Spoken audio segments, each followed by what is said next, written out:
All right, budget planning. Get your notebooks out.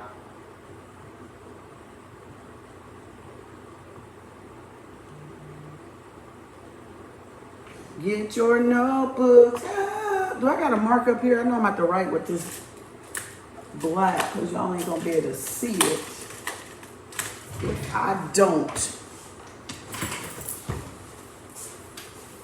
Y'all ain't gonna be able to see it. I got these Sharpies. I'll use these Sharpies because I can write in that way y'all will see it. Where y'all at? Budget. Where's my book? Where's my book? Oh, there it is.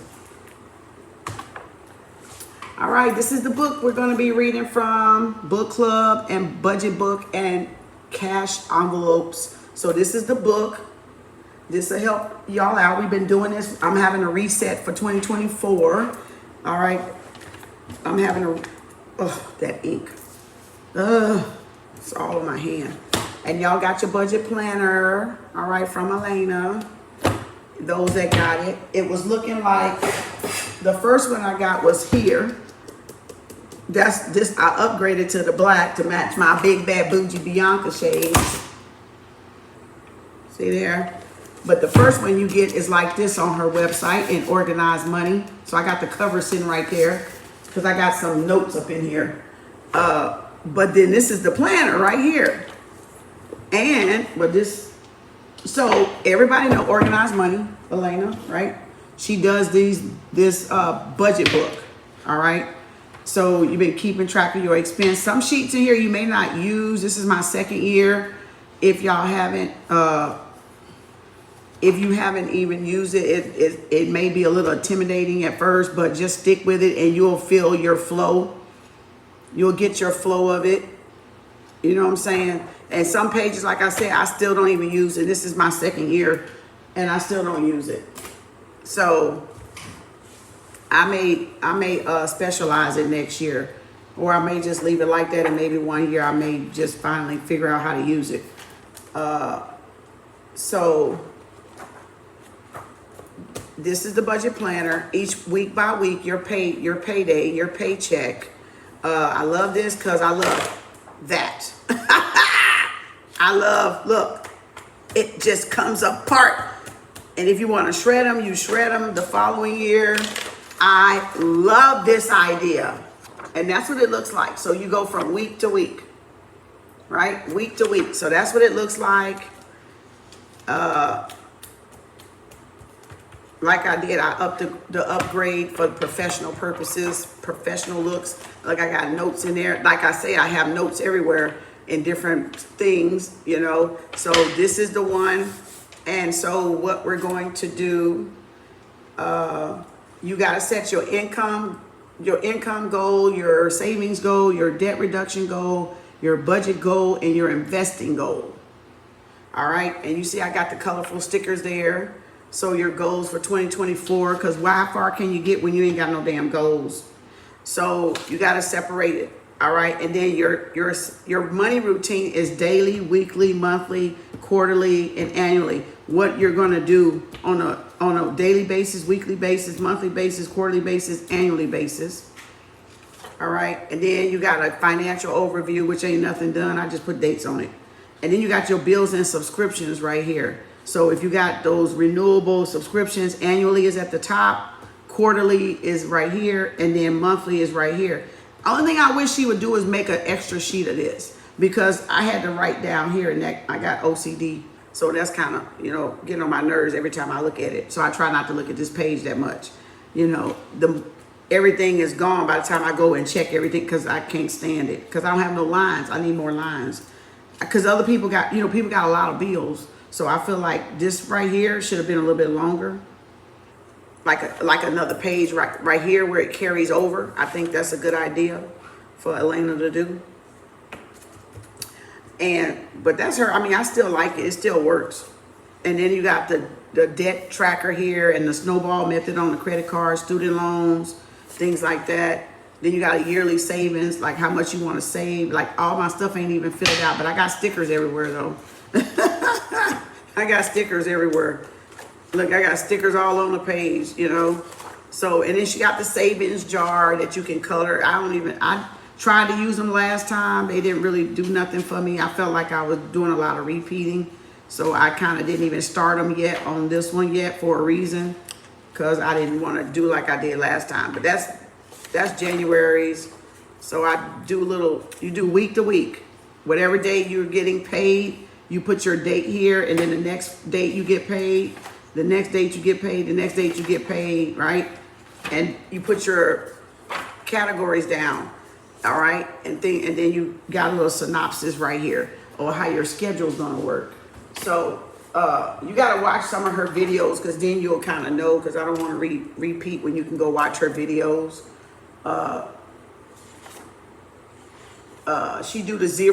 She does the zero-based budget. So zero-based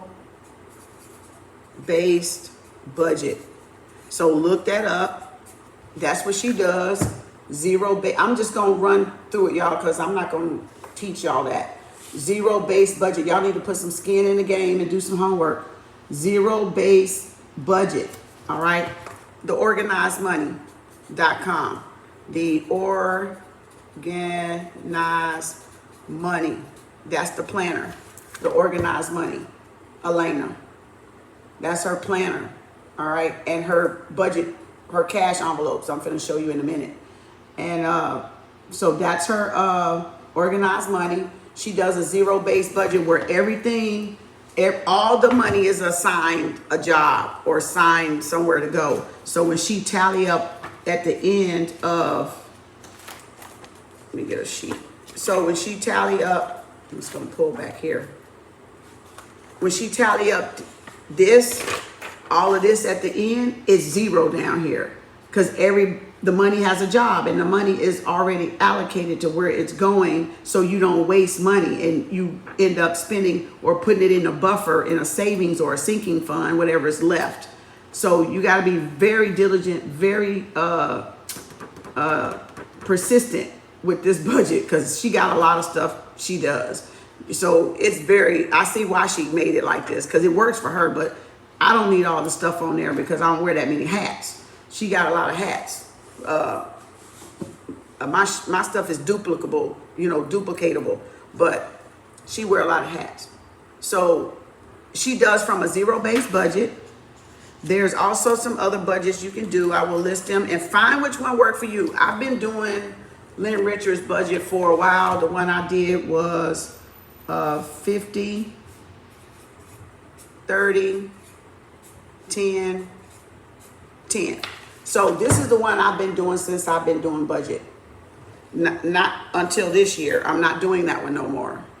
All right. So, but this is Elena's budget she does with the planner, but you can still use this one in your planner. This is just how she work it. This is the method she uses, the zero-based budget. All right. So I do what I was doing, which was from Lynn Richardson, and she is on YouTube as well. Both of them are on YouTube. All right. Both of them are on YouTube. So Lynn Richardson does 50, 30, 10, 10. So I've been doing this for what, 3, 4, 5 years maybe now, or 3, 4, 5 years, somewhere up in there. So her 5 F's, like I love to say her 5 F's because it makes sense. Her 5 F's for you to keep from being broke, or her 5 F's that'll keep you being broke, is family, friends, food, fun. And 5 more by Vicki Jackson and Lynn Richardson is fear, faking, fault, and free. Those are 9 things that will keep you broke. So I'm gonna name all 9 of them together. Feelings, money is not emotional. Family, friends, food, fun, fear, faking, fault, and free. Write that down in your book somewhere. All right. Now, the book, what did I do with the book? The book I just had up, y'all can order that. We did this back in 2021. Yeah, we did this book in November 2021. So I'm going through this book again because it had some good notes in it when I read it. But I think I read it during a pop-up, which is why I wanted it separate now, Because I think when I started doing books, we were in the middle of a pop-up. That's why I said I got to get off so it can be in one folder on the playlist. So y'all can find all the book club playlist books that I go over, educational, money, things like that, spiritual books in the playlist. So like I did the moon magic one the other day. So this is how you grow some wealth, and it tells you got to have money goals, and that's why you got to have. This one will help you understand that budget of why she got the stuff she has in it, because you have to have money goals. If you don't have money restrictions or money spending limits, y'all gonna spend your money that you think you got, but it's supposed to go somewhere. Where is it at?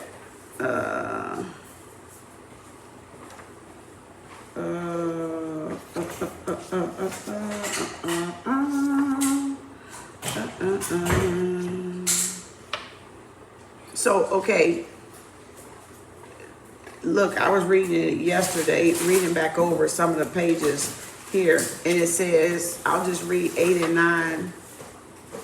I'll read 8 and 9 because it got cash envelopes in here. So 10-minute habits that will help you start taking better charge of your spending. Have a spending mantra. And it says a mantra is something you believe in and follow, just like a motto. It is important that you set rules and guidelines when it comes to spending your money. Some people say, if you can't buy it twice, don't buy it. Some people, the rich and wealthy, say if they can't buy it 10 times, they ain't buying it. So say something costs $50 and you go to the store. Well, if you ain't got $50 times 10 or $50 times 3, which is what, $150, you don't buy it. So in other words, you never deplete your bank account out, right? Poverty mindset and scarcity mindset will have us depleting our shit out, and then we got to catch back up again, right? Robbing Peter to pay Paul. Who've been there? Raise your hand. Put your hand down there and say, I've been there and I'm sick of it. I've had enough. I'm allergic to being broke. All right? Tell yourself that. I'm allergic to brokenness. I'm allergic to being broke. I can have everything I need. Okay? Tell yourself some good mantras. But in other words, it's saying habits like that, if I don't have it, I'm not going to spend it. If I see something I want, then I'm going to wait 7 days before I buy it, or 3 days before I buy it, or 24 hours before I buy it. Because sometimes 24 hours is enough for you not to even want it the next day. So you got to play with yourself and see how you work. If you want to go 3 days before you go and make that big purchase, and see if you're not doing any emotional energy, that, emotional needy energy, that you go in and buy it to cover up some type of feeling that you're trying to avoid. So do those. My model that we did back in 2021 was act this before spending. This is mine. This is my personal one. Do you need it? Do you want it? Do you desire? Or can you afford it? Right? Do you need it? Do you want it? Can you afford it? Do you desire it? Or does it align with your goals? Meaning, is it an asset or a liability? So when you ask yourself those questions before you go and spend, or before you make that purchase, no matter if it's a pair of tennis shoes, socks, or outfit, or some jewelry, or getting your hair done, you kind of can check, is it going to align with my goals? Is this going to support my goals, or is this going to deplete my goals? Is it going to take me further away from my goals, or bring me closer to my money goals, which is financial freedom for everybody, because everybody wants financial freedom. We live in a world where it's about money. So we cannot escape it. We cannot avoid it. Play your own money game. Learn how to play your game and master your game of money. And you will have financial freedom and independence. And we all got issues that we got to get around. Those are obstacles, or those are generational curses. Those are poor poverty habits that we've heard around people around us. And then we think it's our belief system when it's not. It was theirs for their time. So you can rewrite your program, you can reprogram your brain and think better, and think affluent, think opulence, right? Think success, wealth and abundance, right? Because they didn't have it back then. So you got to do the work yourself on that part. So have your mantra. If I don't have 3 times what the thing costs, I won't buy it. Or 1 time or 2 times, right? However you want. And I will not go to the store hungry. That's a big one. I will not shop when I'm hungry, because when you shop when you're hungry, you're emotionally spending. You're emotionally spending. That means you're going to spend something you don't want. You're not going to get no joy and satisfaction after you get it to the house. And then you're going to be like, wear it once or twice and then forget about it. So it's emotional gratification, that instant gratification spending. So you got to know yourself.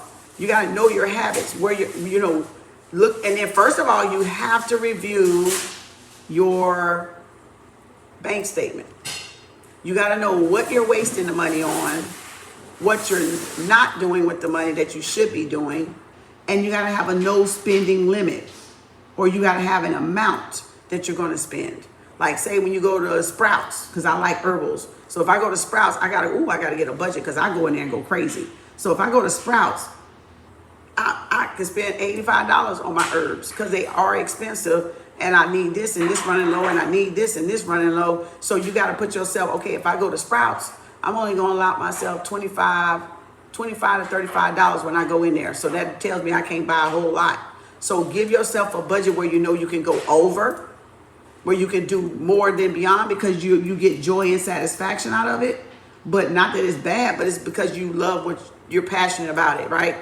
But a lot of times we're in that mindset of stocking up stuff before we even need it. Some stuff you do need like that, but some stuff you don't. It's just waste money. So we do that with groceries. We do that with perishable, miscellaneous. We buy all the biggest tissue the Costco's and the Sam's can get, all the boxes of cereals and a whole bunch of paper towels. Yeah, that stuff we gonna need, but that puts you in a mind of a recession. If you think about it, it's like the Great Depression. And buying a lot of stuff like that will get that mindset. I don't want to ever run out. Oh, I don't want to ever run out. That's like, to me, a scarcity mindset. Just as much as not having it. It's because you're expecting it not to be there. And Rona girl, COVID made everybody think like that. Oh, let me go get this. Oh, let me go pile up on this. Oh, let me go get this. Right? Got us hip to all that instant door dashing and stuff, because now you don't have to leave the house. So now you're getting lazy, you're getting immobile, because you're not going anywhere.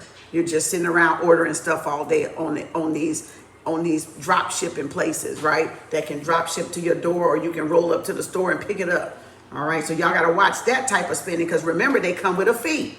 They come with a subscription, and they come with a tip. And people gonna get mad if you don't tip them when they going to get your stuff. All right. Another thing, so doing a no spending limit is one. So you definitely want a goals. You do want a no spending limit. You do want give yourself a day or 3 before purchase something big. These are like some goals to help y'all out to purchase something big.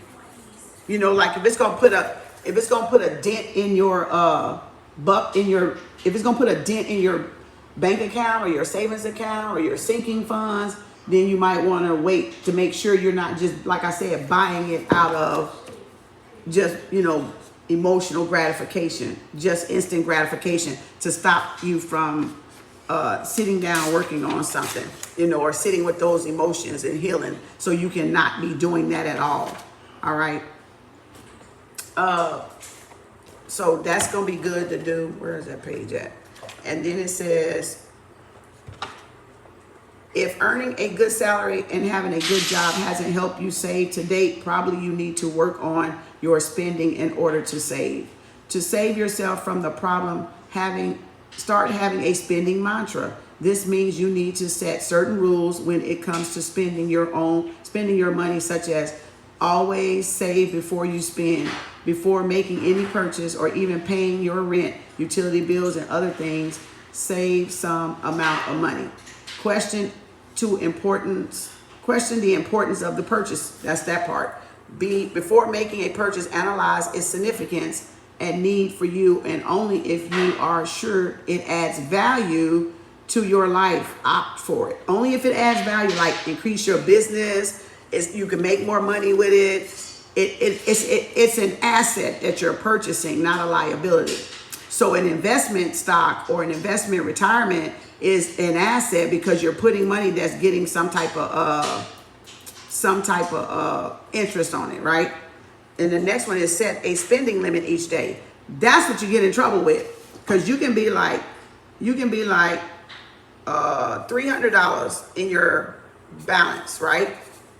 And you got some stuff pending, right? But you could have $300. You don't want to wipe that $300 out. So after you got stuff, but then you got to go back and look at what's coming out. So y'all need a calendar with your bills on it and when they come out, right? So you need to print an Excel calendar where you just write the things in there every day. I hope I got another one. I used to have some R-bonds in here back when I did that MLM. R-bond. Oop, I might have used them all. Shit. I hope I didn't use my last one. Oops. Maybe I did. Dang. I wasn't supposed to use the last one. Well, let me see. So get you a calendar. Go to Microsoft Word, look in calendar, and print one out every month. Or print one out. Well, I just print one. I don't. Dang, I can't believe I ain't got that damn thing. Oh, well. Okay, she got one in her book. She got one in her book. Every part of this book is a blank calendar, right? So what you want to do before you do this $300, you got to look and see if something coming out that week, because it's going to match your payday week in here. So if you wake up today, 310, and you got $300 in there, you got to see what's coming out the rest of that week before you spend, right? And if you don't need to spend, don't spend, right? We ain't even doing the cash envelopes yet. This is just on the budget. So if you got rent this first week and you might have something else down here, then you don't really have that $300. Y'all get what I'm saying? Because you got something that got to cover. So we'll spend the money before we get this. Before we get whatever's coming out later that week, we'll spend the money thinking, oh, when I wake up, I got $300. I can go shop till I drop. No, you can't, because you got something coming out. You got a cable bill coming out. You got a phone bill coming out. You got a subscription coming out. You may have $25 of this $300 that you can spend. But because you look in there and go, oh, I got some money. See, the thing about plastic is it gives you the illusion that you got money when you don't. You got money when you don't. So you got to be careful and give yourself a spending limit every day, but not before you check when your bills are due. Not before you check to see what week something coming out. If you got an every week pay job, or every 2 week pay job, or a once a month pay job, right? You got to see what's coming out so you can have that money put aside in a separate account for your living expenses, or what's essential to you, right? Your essential living expenses, your needs, your basic needs, right? So you want that set aside. So your spending limit daily, right? Until your next check. So if you got 100, you got to say, well, I can only spend 25 this week and 25 the next week, because then you get paid there. So then you won't be like assed out unless you got other streams. That's why residual income is very good to start getting yourself business, some other stream of income. So if you are on the clock, if you are in 9 to 5, you're not waiting with no money in between, making it hard to save, when you got shit to come up. So try to have you a stay-at-home job or a home-based business, right? A home-based business, HBB, home-based business, that you got extra money coming in. Disposable income is what you can do whatever you want to do with it. But residual and passive is for investment. That's your extra money to help supplement something or for you to put away in retirement. And royalties just something that you don't even pay taxes on. You can become a millionaire at royalties, or a billionaire, or at least 500,000. You won't even make tax. You won't even have to pay taxes on that, because you don't have to pay taxes on royalties. So content creation is royalties. That's why all these people still ain't gonna get sued, because they stealing something that's belonging to somebody else, and that's what's gonna get them sued, because it's royalties. So they can get their ass sued for stealing all these people content. So it could be, that's a lot of cybersecurity theft going on. All right. So again, that's because people don't care to know the laws, with people's creation and what people have as their own stuff, right? And so they stealing people's original stuff. Oh, hell yeah. Oh, their ass gonna be going, a lot of people gonna be going to jail. Soon these people start getting these lawyers on this shit and going after certain people that they know they watching and they seeing them with their shit. Oh yeah. Yeah. That's why I don't read the whole book. That's why when I do book club, I don't read the whole fucking book. I use it for educational purposes. I'll read up half, or maybe not. I skip around and I say, y'all read the rest. That's why I don't read the book, because I ain't called nobody to get no permission to read no damn book.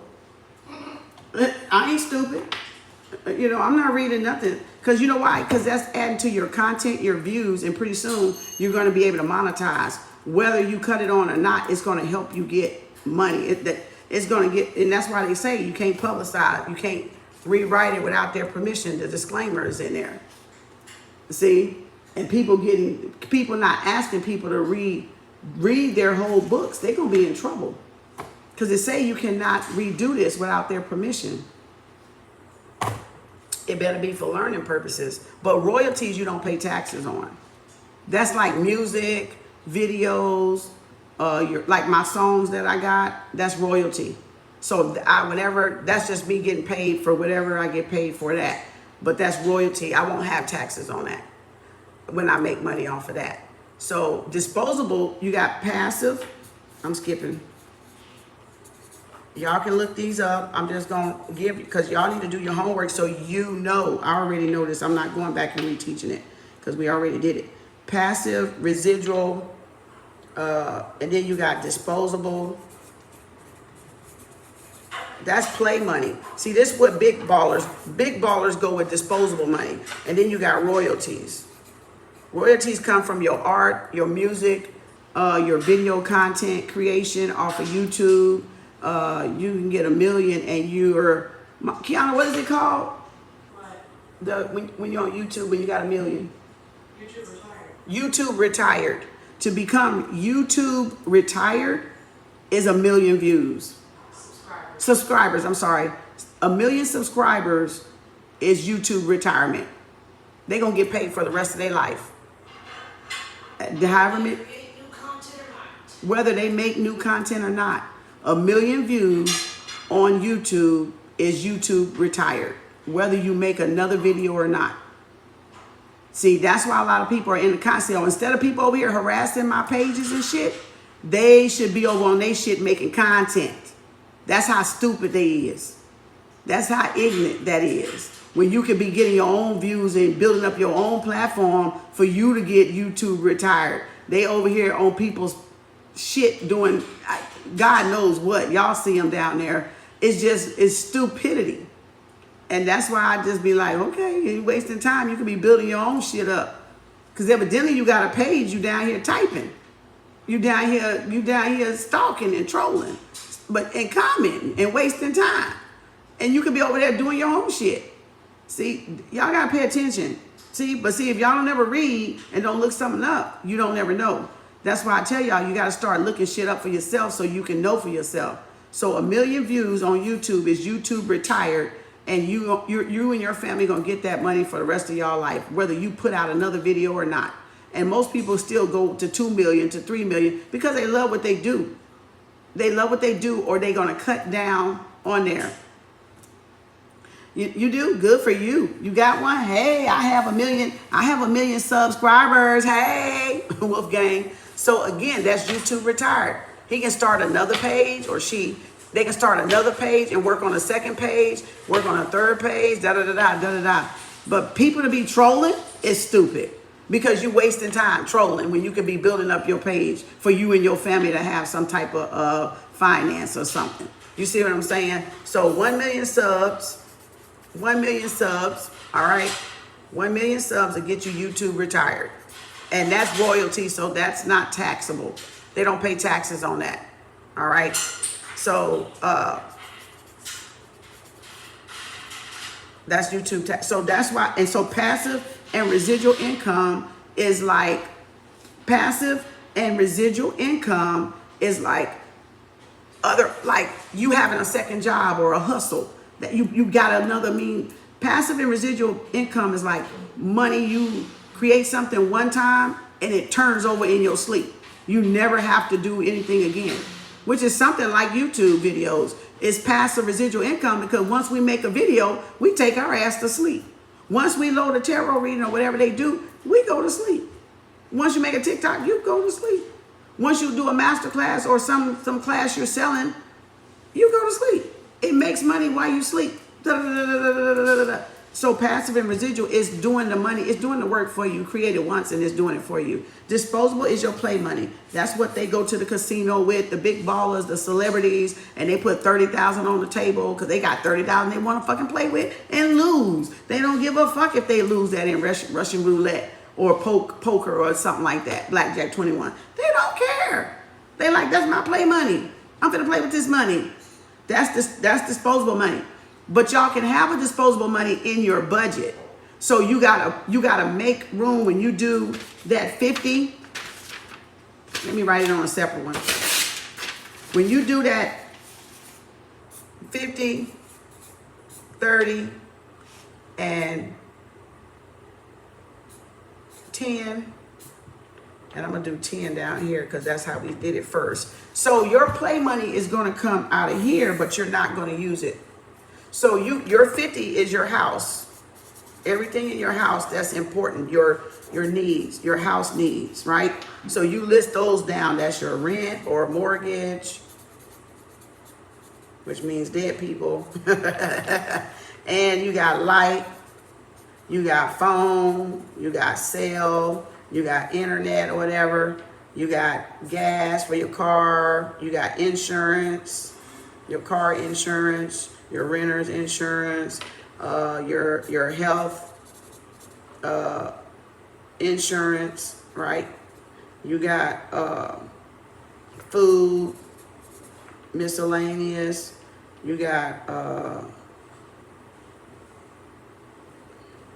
I got Wi-Fi, internet, car, okay, light, water. You might have a water bill. You might have a car note. Right? So all that needs is something you cannot live without. So if you think of needs, okay, if you forget that sloppiness, but this needs is something you cannot live without. You must by all means necessary have this taken care of. Put it right here. It needs, and it needs to be 50% of your income. So if you're making $2,500, for those that don't know how to add that up, you take $2,500, right? You go times 50, hit that percent button, and you got $1,250. So that means $1,250 gets put back every pay period for your rent or mortgage, right? Now, 30% of that same 25, start over. I like to do it from my phone because it does it for you on here, but if you don't know how to do it from your phone, let me show you how to do it from the phone because this calculator does it for you, but from the phone it's different. So if I take 2,500 times 50 and I hit percent, it give me 0.5. So if people don't know from the phone, that's what it's going to do. You got to do equal, and it still comes out to 1225. The computer, this calculator did it already for me, but if you want to do it from your phone, I do mine from my phone. So now I take the same 25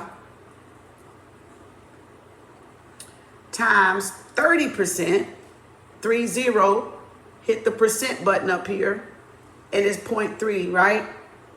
And it gives you 750. So that's 750 going 30%. Now I got to do the tens the same way, right?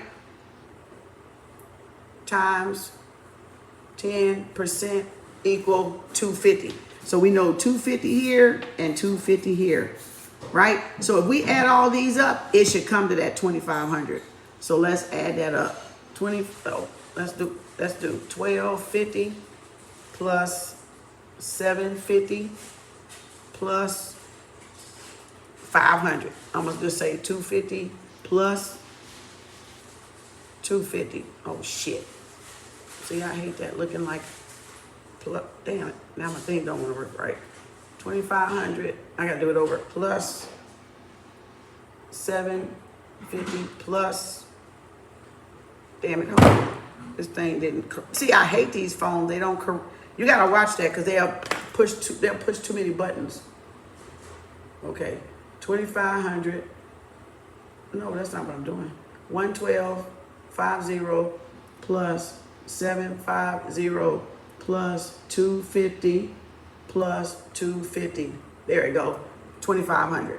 So when you add it up, then you know you use your whole check. Now, this here, 30% is your wants. So 30% is what you pay yourself first. This is you paying you. You pay you first because Uncle Sam get his ass his shit.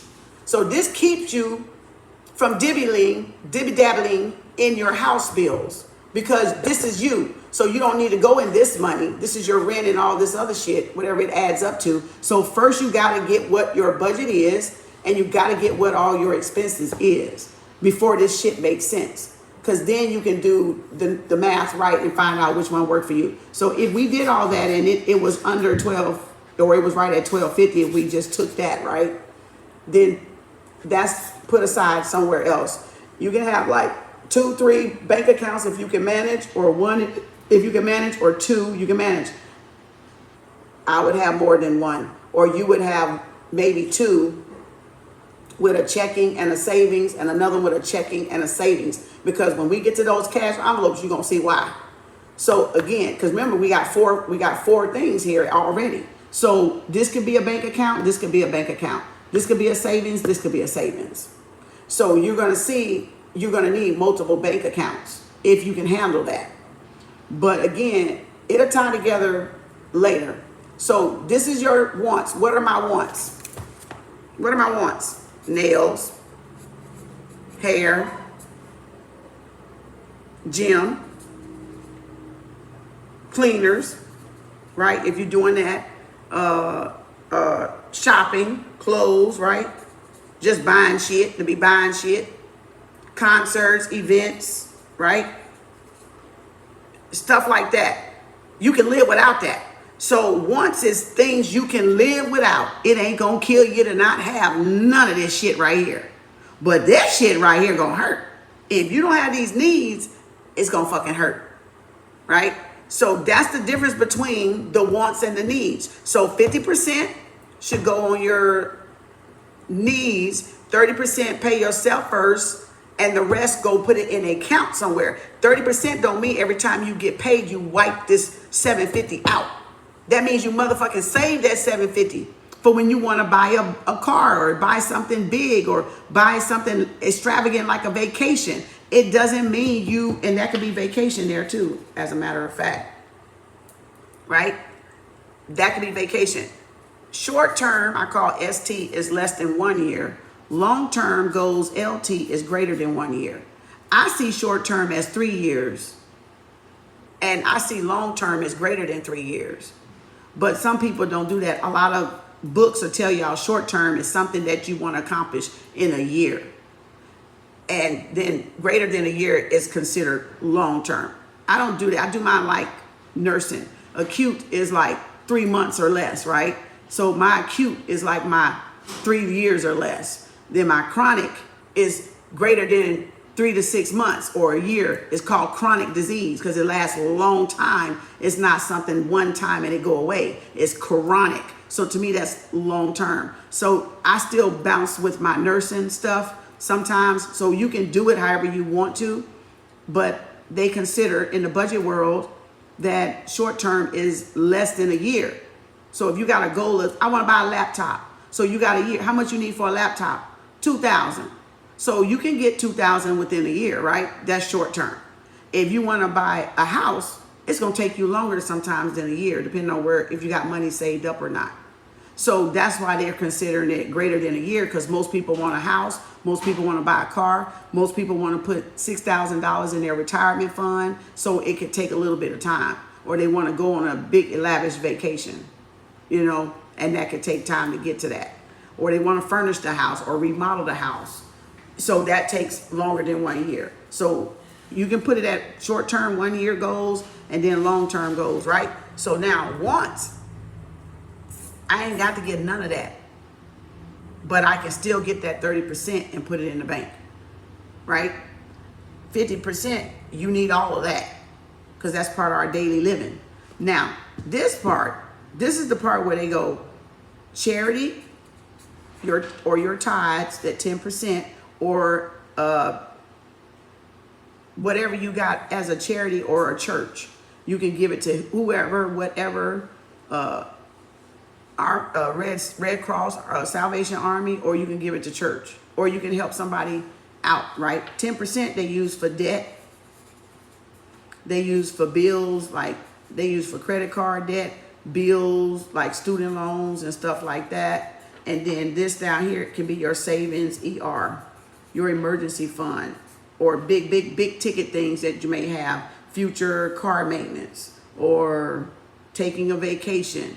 Again, another vacation or something. Emergency funds, right? A buffer, just as a buffer to have something extra in case any type of emergency comes up. So that's how they usually do that. And this could be credit cards, student loans. This could be bills. This could be, like I said, buying a house or whatever. Buying a house. Buying your first house. Whatever you want to put in those 10%, but make sure one of them is like a charity or something that you do donationable, right? That you give back with. And you don't have to give all of it. It's just saying out of that $250, you don't have to use all of it. You can round robin, or you take your credit cards from the highest interest and then the lowest payment. One thing I found, some people pay off by the highest interest down to the lowest. But you may have a high interest rate, but a low balance. Pay off the less better, because that's the snowball method. That you want to get little wins. It depends on if you want to see the little wins or not. Some people don't care about the little wins. They just go for the high interest rate. Some people want to see the wins, so they go for the one that only got like $200 credit card, but it's maxed out. Pay that off first. Wait, I got to win. It make you feel like you're getting somewhere. So some people like to see those baby steps to make them feel that confidence rise, right? But if you just go in there and say, shit, I got $3,000 in a credit card bill and I'm only pinching away, but then I got this one down here that's $200, it makes sense to go get the $200, because that's going to take a minute off of this 10%, because that's only $250. So you still got to do this a couple more weeks. Look, you're going to have $50 more left after you pay that $200. You can put that $50 on the next bill. So then you're getting 2 bills. See? So you got to, what's your win? What's your woohoo? What gives you that feel good that I'm accomplishing something? So pay your credit cards down like that. And I'm not a financial advisor. This is just for educational purposes, by the way. I'm showing y'all what I do. Okay? So I'm just showing y'all that. My daughter, the one that got the degree. All right. She can come tell you better than me. She hear me. She back there. So again, then your sinking funds or your saving funds. Saving for emergency fund, to get a month ahead. One of this could be a month ahead on rent or something, 2 months ahead on rent, 3 months ahead on rent, 5 year, 2, 4, 6. However many your long-term goal is to have how much of your living expenses ahead. Do you want 6 months ahead? Do you want a year ahead?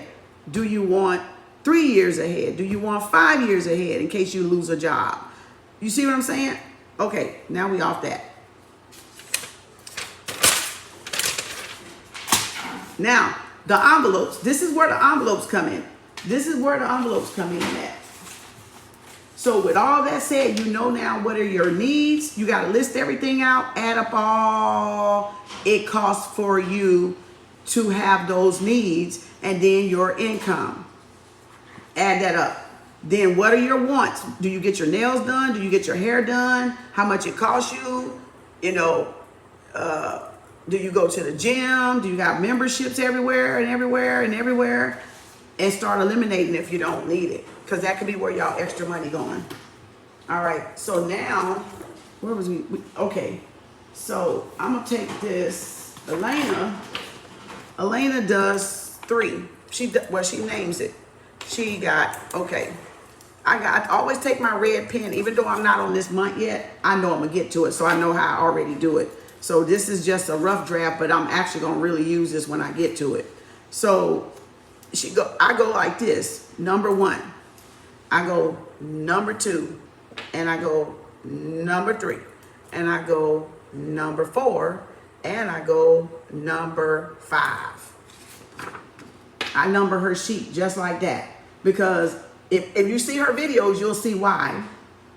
You'll see why. Now,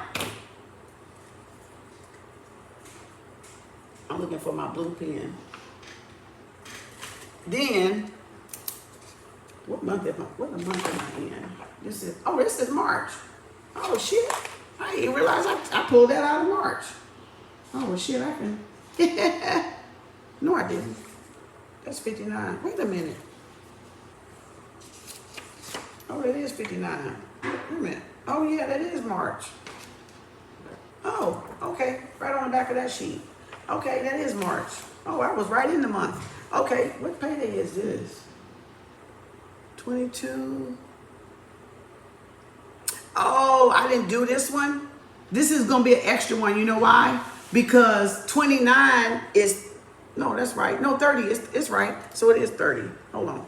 So 3, 30, 22. So this is right in alignment. This was the next page. So I can't use this one.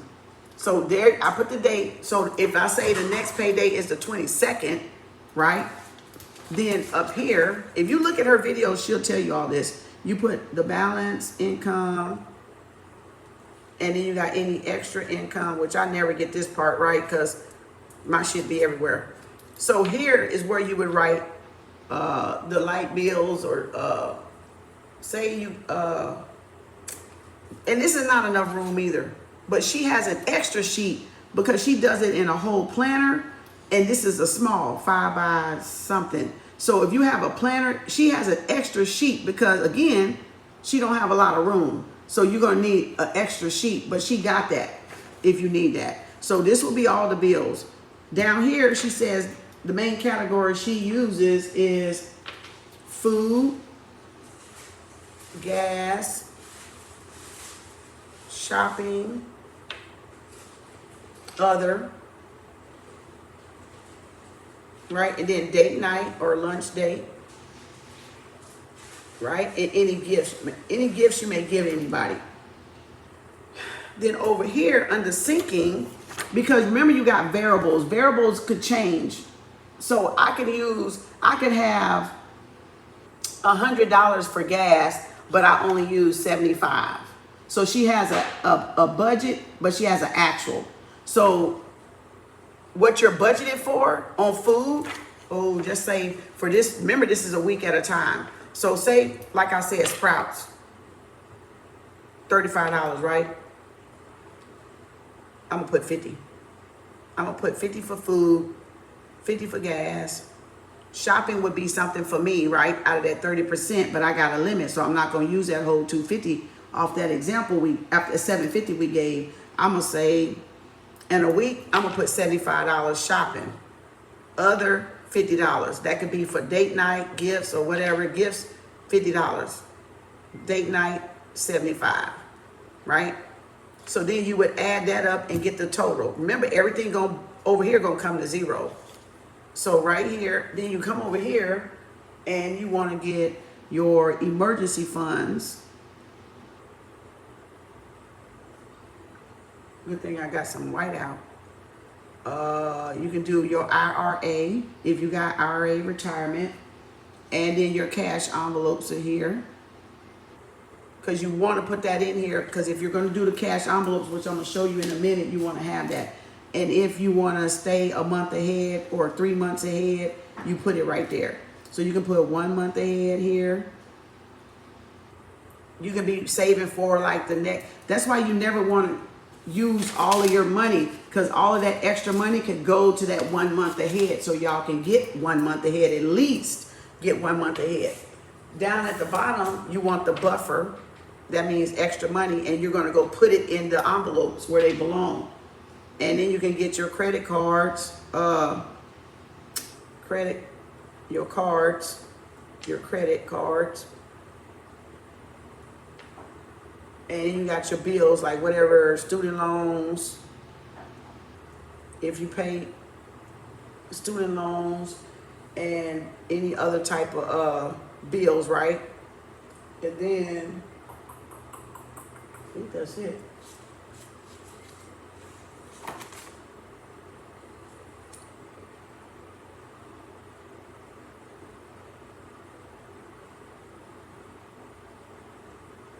Okay, I think that's it. So, there you got. See how I divided it up? Like I just threw some figures in there so y'all can see. So, then the bills would be whatever here would be right there. I don't want to have to wipe my whole damn sheet out. So I'm not trying to, but I'm trying to do it in blue, because if I do it in pencil, y'all might not see it. So emergency funds, you might have a budget of $50. IRA, you might have a budget of $25. Envelope, cash envelope is whatever you stuffing in it, right? That's going to the bank. And then 1 month ahead would be what all of those needs. It's going to add up to all of this eventually, but it may not add up to that right off the bat. So you might say $100 toward your month ahead, toward one of those bills, or whatever one bill is. Say if your light bill is $150, try to put $150 and put that away. Now you already got your light bill paid out a month ahead. Work on the small achievements first, then do your phone bill. If your phone bill is $70, put that $70 away, because that's easy. So now you got the light and the cell bill paid out a month ahead, right? While you're doing all this too. Then you'll get to the rent, because if you try to get to your rent or your mortgage first, it may be overwhelming, because that's just like paying the highest amount on a credit card first, and then you're going to be overwhelmed because you're going to be like, I ain't going to never get to this stuff. It's taking too long. You're going to blow a fuse. Try to get the smallest to the greatest first, so you can make some achievements and get you some gratification, some rewards up in there. All right? And get you some motivation. Y'all with me? So now,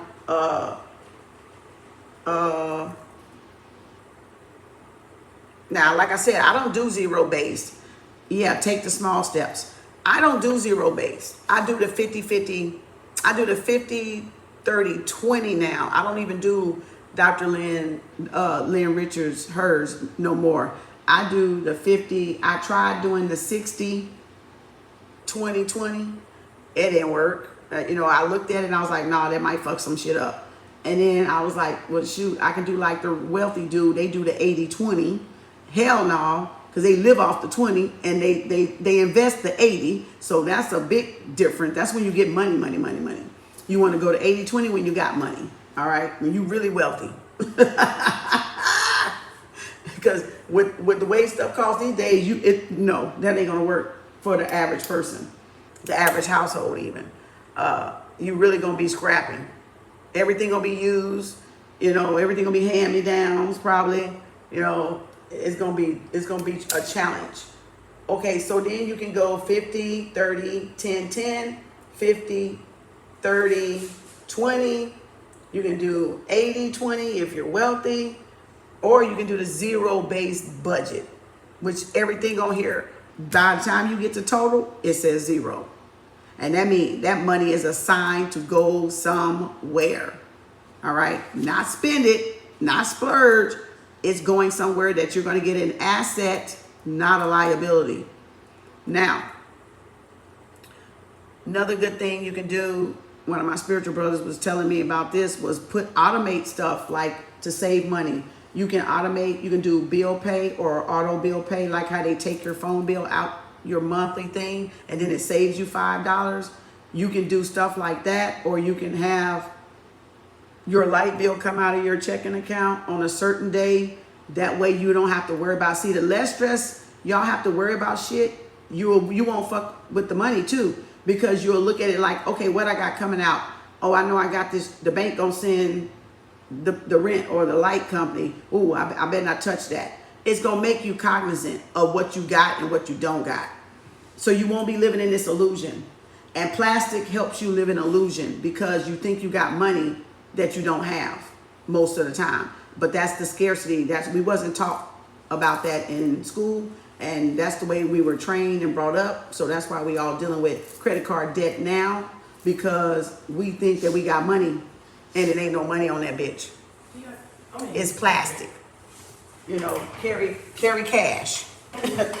Carry cash will help you keep you from overspending, because you put that little amount in there every day and you go to the store with that cash, and then you go up, I'm out, can't shop no more, guess I'll take my ass home, and you'll do that. But if you got your plastic and you swiping away and you don't have no self-control, you're looking at all that money that you really had allocated somewhere else, but now you're using it. And now you're like, shit, how am I gonna pay this bill? Yeah, because you let that illusion fuck up your head in that delusion that you was in. That's what happened. Take cash. If you're going to spend that $750, like you want to go shopping, you ain't doing none of this, because you don't get your nails done every week. You don't get your hair done every week. So we already know this is not every week though. But you're going to have this every 2 weeks or every week when you get paid. But we know you're not going to, the idea is to reinvest it over here or put it away here. So when you have that major girls trip or guys trip, bam, you got your money already. So it's not to say spend the whole $750. You might want to say, what was I saying? 50? What did I say? I forgot what I said. We was getting something. Say we're going to take 150. You're going to take 150 out of here. Is how much left? 350, 450? Minus 150. That means 600 left. So if you take 150 to the store, but this other 600 is sitting in this other account that you can't touch and nothing else comes out of it, then when you go to the store and spend that damn 150, you take your ass back to the house. So pick what's priority with that 150. It don't mean spend a motherfucking $600.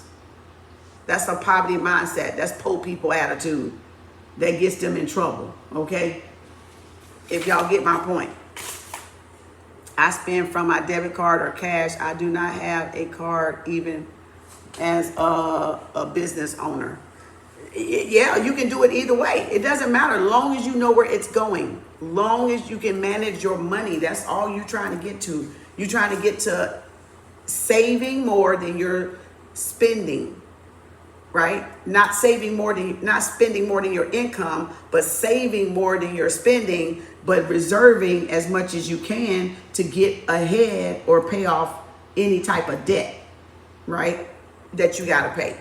So again, so that was the 600. So you go to the store with that, Okay, now let's get back to this, because I don't want to be all day. I got to get back on here. All right, so now let me put this back in here. I'll write that out later. And then what I did here, that's where I got all these different colors. And then so I took the purple and I put long term. You'll see why I put long-term right there. So I put long-term goals right there. So I know anything here is long-term. This could change from week to week. This is where the extra like consolidation stuff that you will be doing, paying down, snowball effect credit cards and stuff like that, student loans and stuff like that will go there. Extra payments, extra debit payments that's coming out. All right, now, back to the challenges. Now, Elena, ooh, I forgot who this one was. I think it's in here. I hope it's in here. Okay, Elena. Kiana got me some of these. Kiana got this one. I think this is off Sheen or somebody. This is one. This is a savings challenge. You put $40 away. So the thing is with saving challenges, y'all, if you're saving in small amounts, you save more. You don't feel stressed about it. So if you see saving challenges that say put $100 here, I think that's why I couldn't do that damn 55,000 because I wasn't set yet. I wasn't kind of like all together with. You gotta go look at it. She's complete. Okay, I wasn't all together yet. So I think that's why I stopped that one because it started getting big and I was like, damn, that's a lot of money. So I went in it. I was like, I'm put this in the bank. So I don't keep it in my folder. So I wouldn't advise y'all keep it in y'all folder. I would put it in your bank, but this is to help you get started so you can know where to put the money at. And it has stickers somewhere. I folded up and put it in the back. I did. I folded it up somewhere. Or I must have put it in my challenge thing. So it has stickers, but I don't want to keep buying this damn thing. The stickers look like that. The stickers look like this, but I don't use the stickers and I'm not writing on it. I just can write the number and check it off and erase it, or, you know what I'm saying? Put a little teeny dot on it. Put a little teeny dot on it. Because I ain't finna keep buying this little bitch. Okay? I'm going to keep using this motherfucker. I'm going to recycle this bitch. Okay? So that's why I think this, wait a minute. I got to save this challenge one. This one is the saving challenge. So it's sitting, the sticker to this is in this because this is strictly savings challenges. This is Elena's. This is hell yeah, I'm reusing this, girl. Shit. All right, I'll be back. You going to the store? No. You supposed to go to the store? I did. Okay. And you checked the mail? Yeah, well, Oh shit. Okay. Okay. That means no bills, no mail, I guess. All right, savings challenge. This is Elena's with the black binder. So you can find this on her. Now I had to add these rings. She got those separate. But this came with it and the cards came with it. This is a saving challenge of hers. She made her own. A 30-day saving challenge where you save, I think this is 100. This is $1,000. he at work. He at work. I don't know. And yeah. So when you save small amounts, you can save further. You're not stressed thinking you got to put $100 in here, $7,500 in here, $99 in here, $300 in here. That fucks with your head. So you go further when you save little, like reward. Oh, I can put a 20 in there. Oh, I can put a 25 in there. Oh, I can put a 40 in there or a 50 in there. Because, see, it's not going to hurt you. Psychologically, it's not going to hurt you. But by the time you get to this, to put it in the bank, you're going to be like, hold up. Or the time 30 days pass, you're going to be like, you're going to be done had $1,000 just off Elena's, okay? Now, another one, which is where I got the pink one from, because Lena had red on her thing, but she didn't have it. And I asked her was she going to get it, but I didn't check to see if she was. She only got black and brown. But then another lady I saw had this pink. I was skeptical because I was like, ooh, I hope it don't be an ugly pink, you know. And then I was like, okay, I had to wait till I got it to see what it looked like. And I was like, oh, I fell in love with it. So this is the 30%. This is for me. So this one, I put little tabs so I can know which one is which, right? And I got everything written down that's going in there, like nails or hair or self-love, like I got a damn dollar in that bitch now. You see what I'm saying? Just a dollar up in that bitch. It's just a dollar. Ain't no money up in there because the money go in the bank. You know, shit. So this one is my extra savings. I didn't know what to call this one. And this is the stickers to this one. I think she got this off of Sheen. This is the stickers to that one. So I still put the stickers here, and I still gonna do this one here. So that'll be 2,000 if you ever get it filled up. You know what I'm saying? And then I put her little cards. These are Elena's little cards that come in her binders, so you can keep track of when you add something. So if you do this challenge here is 1,000. If I do it again, that's 1,000. And it's only by putting 40s in there. I ain't got no damn 40s in there though. So again, and then this is another one for 250. And this is this pretty pink one, pretty in pink, right? So this one is called Prioritize Me. I put it as Prioritize Me. So this is me getting my hair done, me getting my back massage, you know, me getting my feet done, you know, take myself out on a date, all that stuff. And then just, that's what that is. Anything for me is the pink. Pink is me, okay? Pink, code pink, Dr. D, code pink. That's what I was telling Dr. D, code pink, Dr. D, code pink. Prioritize me. So this is mine. So I don't have it mixed up with bills. So if I was gonna do the 30%, that's why I said you're gonna know where to put it once you get a system. When I got this, I didn't have these. When I got that, I didn't have these. So again, I had to get a system so it made sense because everything was everywhere. So this is the 30%. So if you had 750, you're not going to spend all of it. You're going to go put it in the bank on that credit card that you got. So that's why I say you can have 4 or 5. You can have, this is what y'all can do. I'll get back to that. Elena she said she got 5 credit cards, 5 bank statements. 5 banks that she do. So you can do, you got the house. Let me see. Okay, let me just do it by this so y'all be able to see. So your house can have, how you want to do this? Your house could have, okay, this is bank 1. Right? That's bank number 1. That bank number 1, y'all can have a checking and a savings, and that would eliminate 2 of these folders. 2 of these, you see what I'm saying? So it depends on how y'all want to set it up. Then you might take the 30%, which is me, right? So I already know if I got, see what I'm saying? 1 bank account with a checking and a savings. Me by myself. So I'm not mixing up none of my money that I'm paying myself with because Uncle Sam paying his ass. I'm going to pay my ass too. Because this is where self-love come in. That's why it's pink. It's self-love. I wanted red, but like I said, Elena only had brown and black, so I had to go somewhere else to get the pink. So that's why I got it pink, because it'll stand out. That's me. That this is my treat. This is myself. This is my love. This is my, like say you want to go take a course. That's why you wouldn't use all of the 750, because what if you want to go get a mentor? What if you want to go get some educational development program? That 750 will allow you to invest because now you don't put it back for yourself.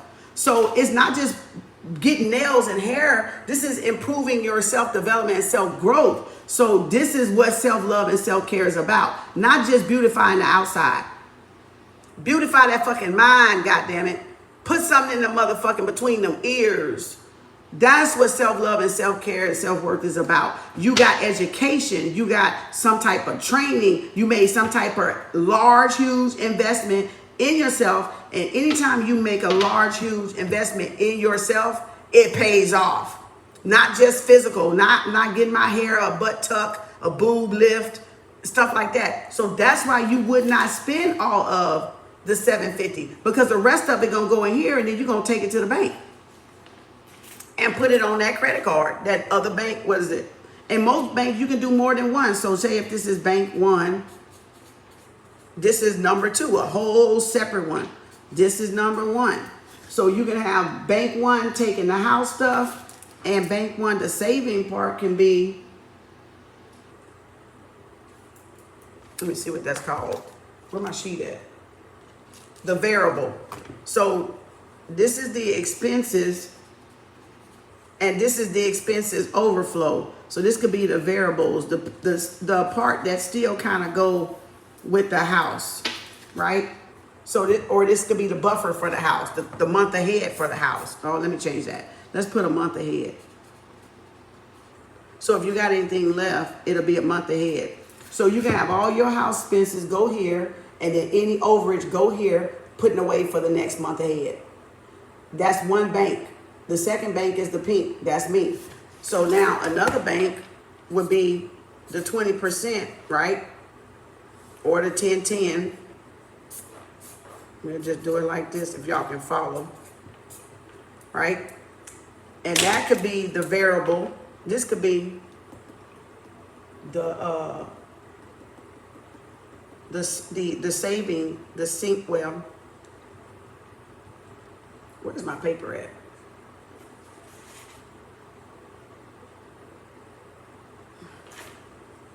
It can be ER funds,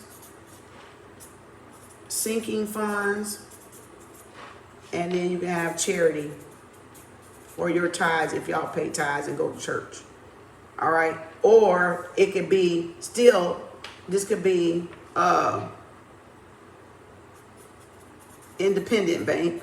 I'm just gonna name some. I'm just naming banks. I don't even know if these exist.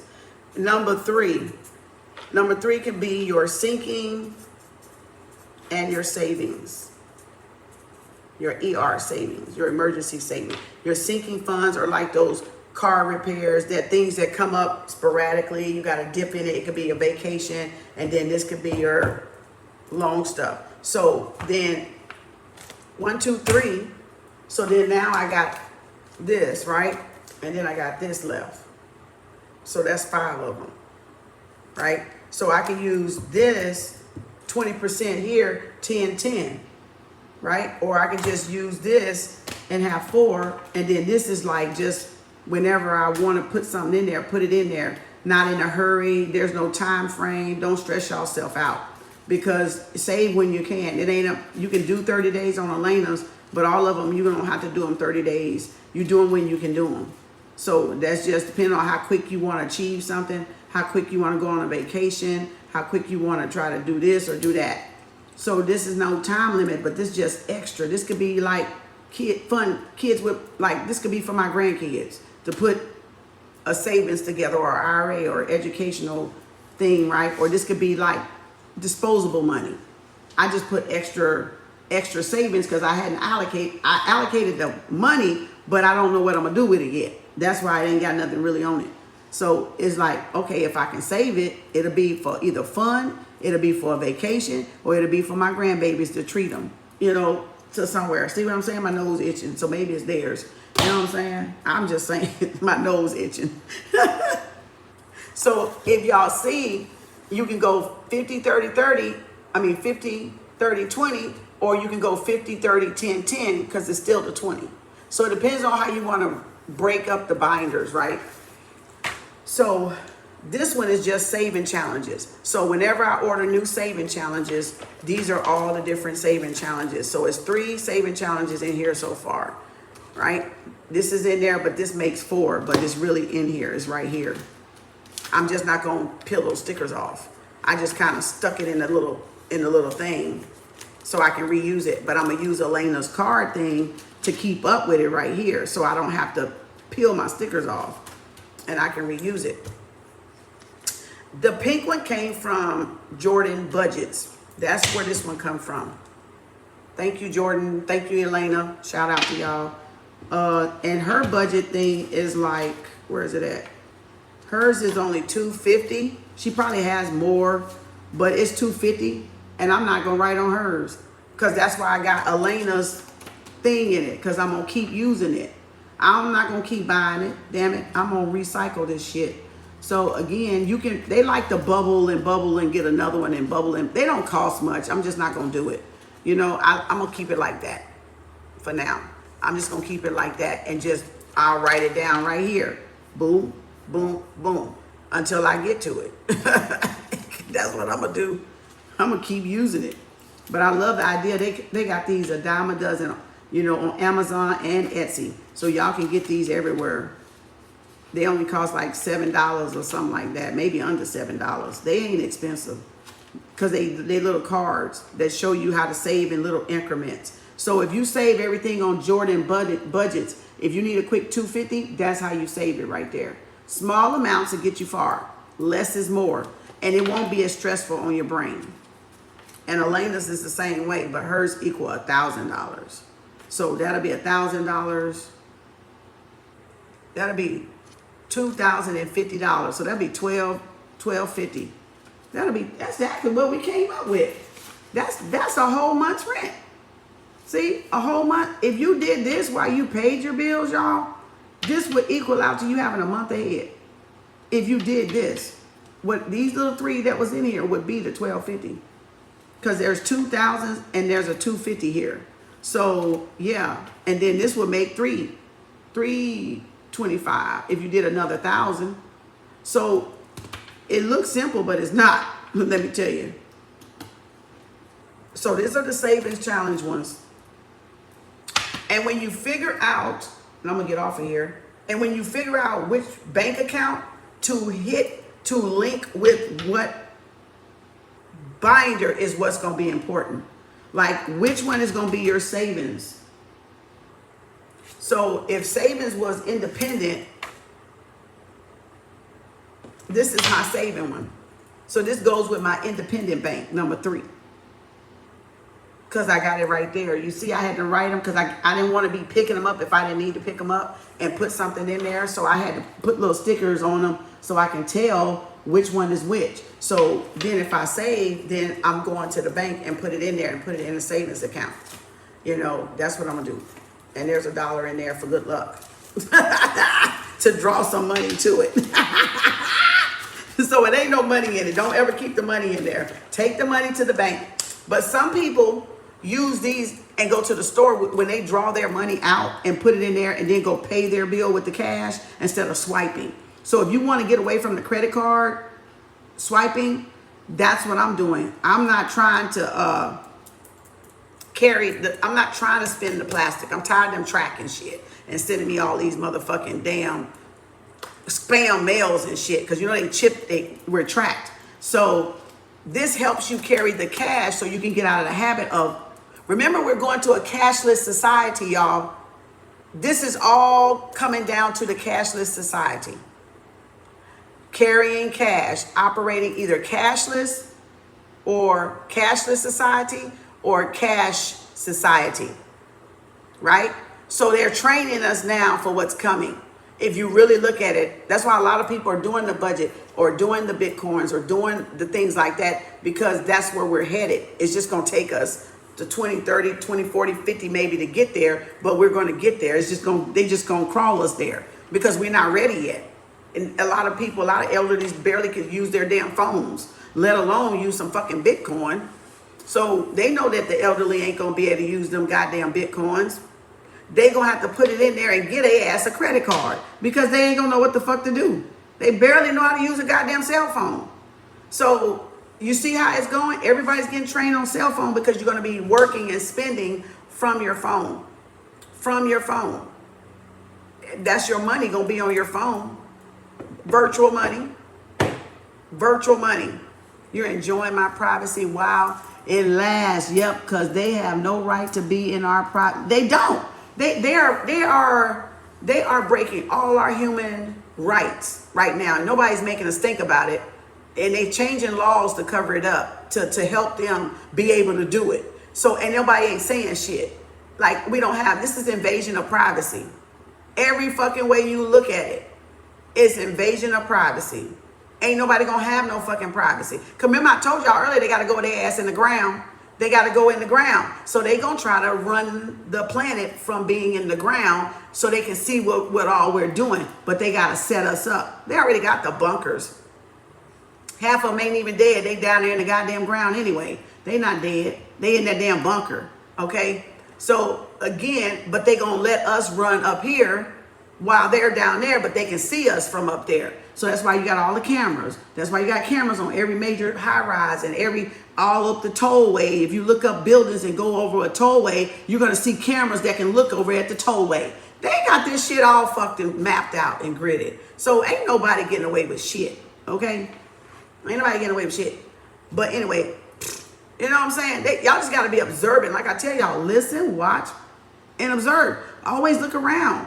Always look around and see what they doing. Look, study your enemy because his ass is studying you. So you study his ass back. Study his ass back because he's studying you. You know, and then making laws to make up for the shit he doing to you. You know, no, passing all kind of damn laws. But anywho, we ain't gonna get on him in our budget book because I can go on one. I can go on a tangent on that shit. But I'm gonna behave. All right. So this could be, like I said, this is sinking and cashing together because this is the 10, 10, or the 20%. So what I did to make it easier, I put long term and I put buffer long term. So I did a little extra because I gotta have detail. I'm a Taurus, so I like these too, by the way. You can put credit cards. That's why I was saying people put their credit cards in there and they go to the store and they use this as a wallet instead of a wallet. They go to the store or the bank or make their deposits and they just go take this as their wallet. Whatever color they got or whatever fancy one or not fancy. You can get the very basic. They're like $6 or $7. These are not expensive at all, y'all. They're very basic. You can get them on Amazon and Etsy. This is Elena. She kind of fancy. She fancy like me. And I can tell she must got some Taurus in her ass somewhere. Because I'm like, she real sedity. You know, real classy. I like it though. That's why I got it, because it's classy. It look good. Because you can get the buddy one for $6.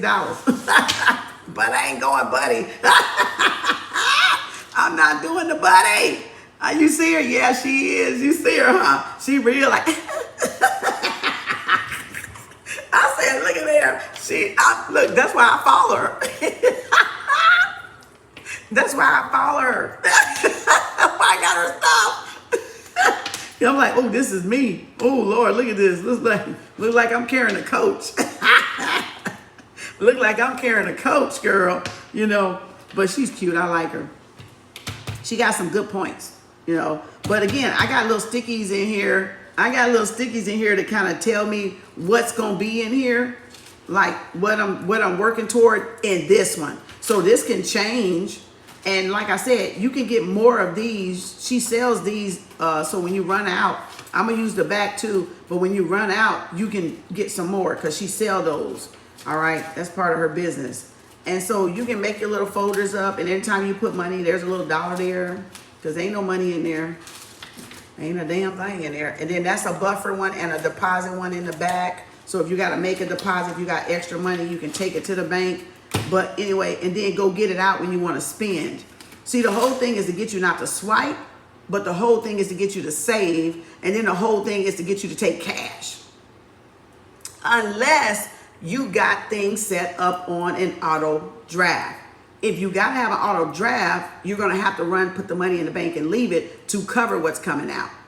So it depends on how y'all, if you're not doing no automated drafts or withdrawal things, then it don't matter how you do it. But if you got to have the money in the bank by the time the bank write the check or by the time the phone company takes your phone bill out automatically, that's when you run and put the money in the bank or put it in the bank. If you don't have set up, pull it out and go pay you might run around town, but go pay the individual person, right? You got to develop your own system. There's multiple ways you can do that. You can leave it in the bank. You can keep it in the bank altogether, but just keep up with it and put like this is a checkbook. This is another form of a checkbook, but different. But it got little pockets so you can put all your money in there. So it's like a checkbook, but not a checkbook. You're operating it like a cash register. You're your own bank. So this is helping you be your own bank. And when you do it like that, where you keep the money, you're not allowing them to wash the money and make money off of your money. But that's why y'all got to have somewhere to put it, like an IRA. This is the cash spending variable part that was on the bottom. This is the one for food, grocery, gas, other, date night, gifts for people, birthday gifts, or going out having some family time or something. That's what that's for. Ain't nothing in there either but $1. So that's just to attract money. That's just $1 up in there. I don't keep money in them. Hell, ain't got nothing to put in it. But I'm just saying, that's just so that I have a system in my head because I'm physical, so I gotta have physical stuff to have a system. I can do it in my head, but I'm a hands-on, touchy person. So if I can see it, pick it up, feel it, dream it, I can what? Achieve it. That's why a lot of y'all need to start getting stuff, because it's not even the point if you do anything with it, right? It's the point that you see it, you feel it, you're dreaming it, you're focusing on it. Guess what? You're gonna achieve it. You're gonna achieve it because you got it in your hand. So there's a manifestation. It's already done. It's already done. It's already done. It's already done. 2 years on this thing, and it took me the second year to get these. See what I'm saying? That's what I'm saying. That's why I said it's already done. And then there's always learning notes and stuff I'm adding and little things that I'm doing, right? Oh, and then there was who was this? I think this was a Muslim brother that said this. I just saw this on 3-1. They do, or somebody, that was either Rizza or that was Ben, maybe Ben X or somebody, 10, 10, 10, 70. They live off 70%. They got 10% charity or cause, 10% savings, and then 10% investment funds, and then 70% live off that for the rest of your life. And then this is where he said, don't buy it if you can't buy it twice. So see, that was just done this month, but I forgot I stuck it right there, and I knew it was another one I wanted to give y'all. See there's multiple ways. You got to find which one works for you. Where is it at? Okay, so we gonna do that over. Damn, see how different people, you got to find what works for y'all. Now I'm gonna put these little empty things back.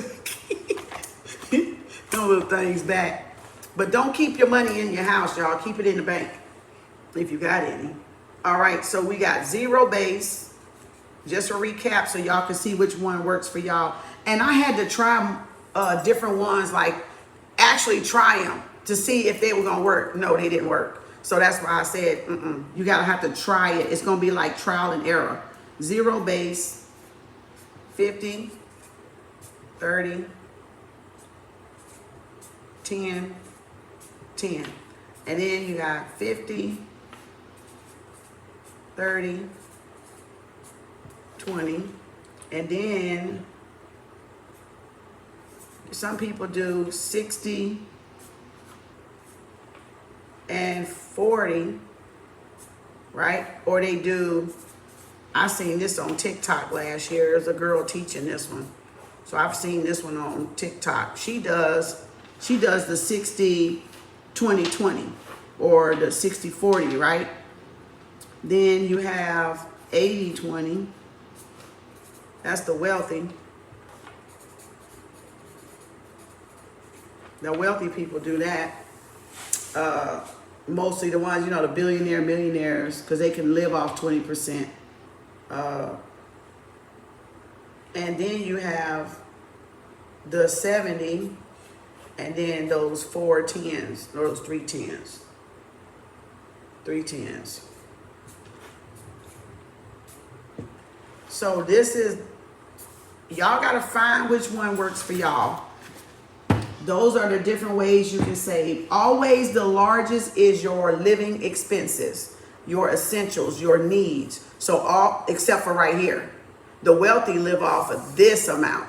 Everybody else, they'll be living off of this. All right. And then the 30 would be you paying yourself, right? Because if you don't pay yourself and show yourself self-love, self-care, you will use your house money and then you'll be house broke, right? So we got to get back to the basics with financial literacy and comprehension and assigning our money a job, a task, a goal that we want to achieve. All right. So if y'all can see that big picture of where this is going, we was not taught this in school, which is why we got the debt shit that we got, the debt ceiling shit that we got now that's going on. All right. And owe everybody and their mama.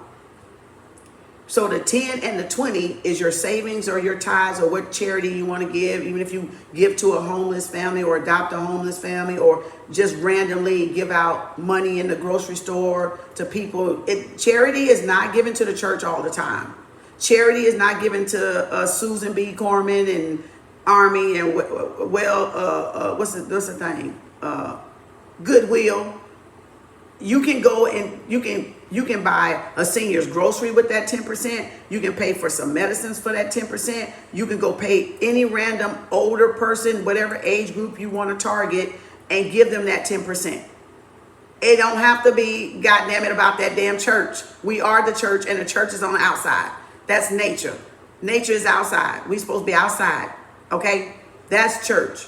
It don't always mean a building. It just, if you go to church, yeah, you can pay it there. But if you don't go to church and you spiritual like me, because I don't deal with that church shit, I'm going to help somebody out there that I run across that my spirit tells me to help. You see what I'm saying? That's me giving back.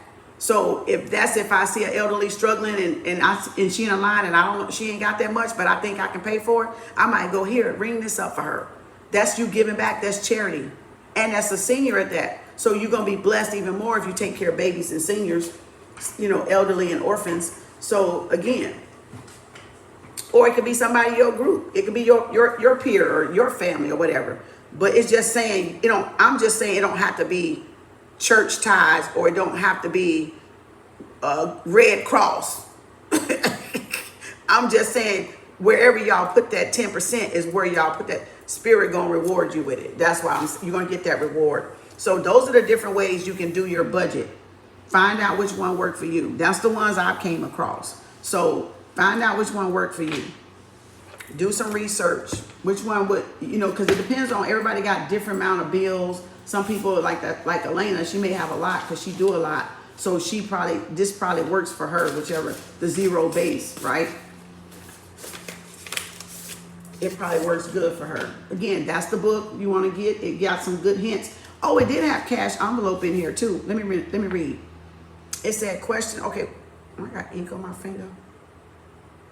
Okay, here it is. And then a certain spending limit each day. Analyze total expenditures, and based on it, set a certain spending limit for every day. That's what I was telling you. Look and see what's coming out. And after everything comes out, what do y'all have left? If your spending limit gonna be $20 a day, $25 a day, $75 or $100, that's if you're making that. But if it's 10 or 20, then that's all you spend for that day if you gotta spend it. If you don't gotta spend it, then save it till it adds up, till it accrues. Then you can get that, whatever that is you're trying to get. Movie night, date night, concert night, whatever. It says set spending limit every day of the month. For instance, after doing your monthly groceries, that's what I just said, paying your rent and bills, you should not spend more than $50 a day or less. So your spending limits should be $50 times 7, $350. That's $350 a week. That's a lot. Shit. What you talking about? Boy, you got a spending limit of $50 a day for a week. That's $350. You better put that in some stocks.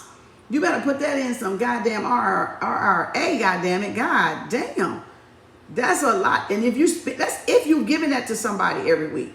Now, if you don't, yeah, you're going to have $350 at the end of the week if you're not spending that $50 a week. Oh, hell no. Okay.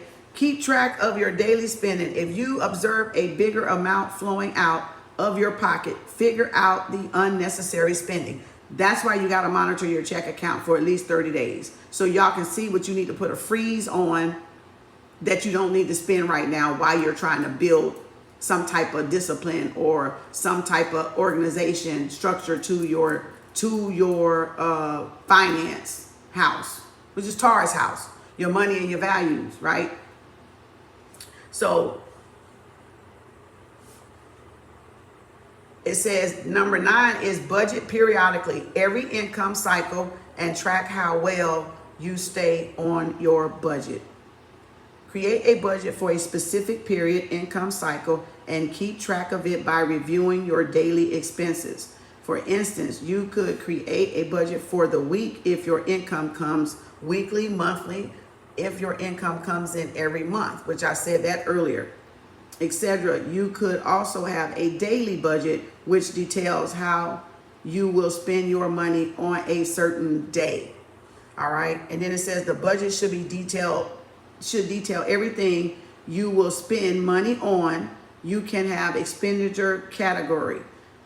Keep track of how well you are staying on the budget using the cash flow statement I talked about in habit 1, which is way back over yonder. And then it says there are different budgeting approaches, but one of my favorite approach is using the envelope system of budgeting. The envelope system is like the cash envelopes, but they just look better. So it says with this system, you have the envelope for each category of expenditure: an envelope for transportation, another envelope for rent, another envelope for groceries, whatever an expenditure item arises related to the given category, you pick the money from the envelope with the appropriate label. It says spend how much you need, then return any change in that envelope. Okay, so here, where's that? I think is it this one? No. It must be this one. Okay, so that's why I said you can do it here. So if I say lease here, washer and dryer here, light bill here, Apple here, and renter's insurance there, internet, iPhone, iPad there, right? So that's like a cash envelope. I'm using it like a cash envelope. But if y'all can't afford these, just get some envelopes and put them on there. And then it says if you have money saved up, it's saying put it back in there for the next month. And that's how you're going to get ahead. Don't go spend it if you got some left. For instance, if your light bill average is $200, but 1 month is $150, it's saying take that $50 and put it back in that light bill section, because that's going to be $50 less you got to get for the next month. It don't say go spend that $50 fucking dollars, y'all. It don't say, oh, I'm gonna go to the store and spend this $50. Ooh, my light bill was, I take out $200 to have a buffer, because it can go up or down depending on how hot it is wherever you live at, and how they play with them damn motherfucking kilowatts like they've been doing, gouging motherfuckers. So again, you going fluctuating, blue, blue, blue, blue, blue. So all that blue, blue, blue, blue extra money go back in that blue, blue, blue, blue, blue, blue spot. And it can go to the credit card that has what? It can go to the credit card, it can go to the bank under the credit card that you're using for what? Your living expenses. You see what I'm saying? The living expenses. So everybody's budget is different. This is not a one fit all. That's why I had to play with it. It took me taking me 2 fucking years to try to figure this shit out. And I still ain't got it damn tweaked all the way. You know what I'm saying? I still got room that I gotta grow and tweak out. Like I said, I don't need all of her things, but it may be I don't need all of her things right now, and Spirit won't let me take them out just yet. Cause I was gonna tell her, I was gonna call her and tell her to give me one personalized, cause she'll do it too. But then I was like, you know what? Fuck it, leave it there. It ain't bothering you. Just leave it there for the time being. It ain't hurting you. So Spirit was like, no, leave that shit there. And I was like, okay, I'm gonna leave this shit there. Okay, so, and then it makes it look full anyway, like you're really doing something, This is her categories that y'all can have. And I had to put which ones were, like everything ain't on here, but she gave people the basics. The only thing is everything is not on here. So this is not set in stone. You got some other, I just haven't wrote on it. But I highlighted like the categories for the binders. That's what that is. That's highlighting where it goes, because you can see I wrote variable, variable, variable, variable, variable. So all this shit would be under the variable one. Where is it at? Damn.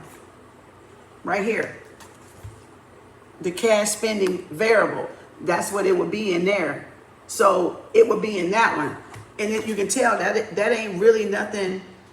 The variables, like some of the variable you can even live without. That's why it's going to be so important that y'all get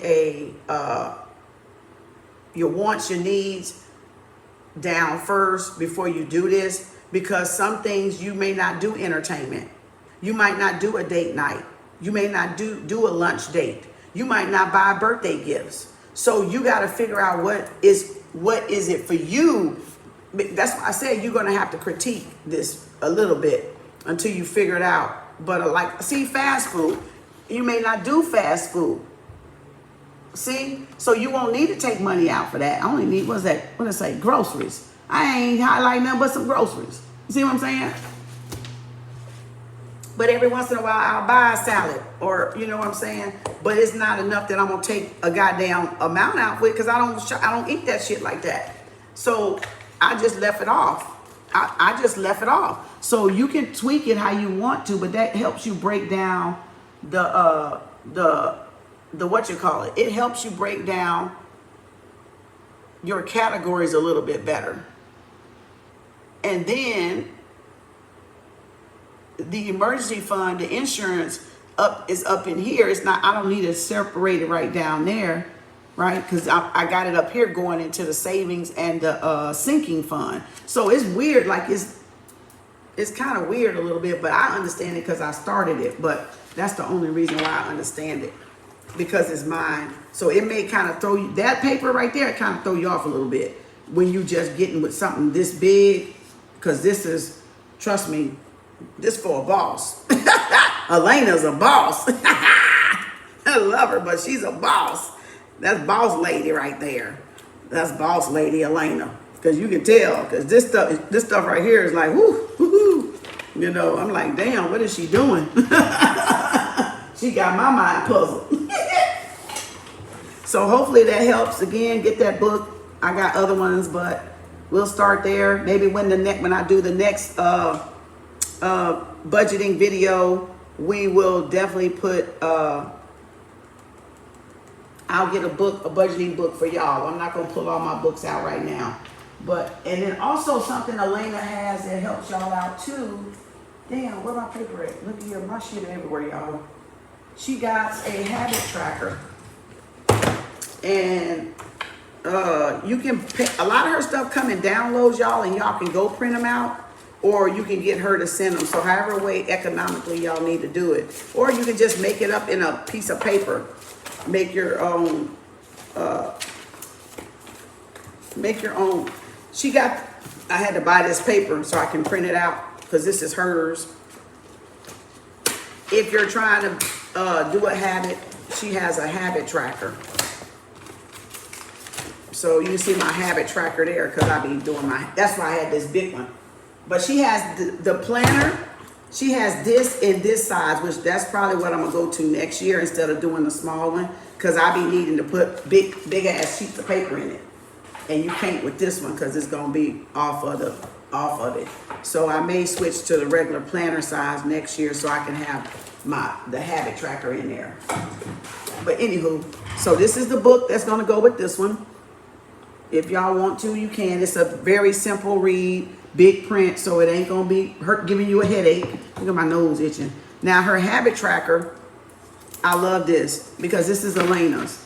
So I bought this on PDF. So, and you go to week, and look at here, the week starts tomorrow, so we ain't even there yet. Oh well. So we're gonna do she starts on Monday.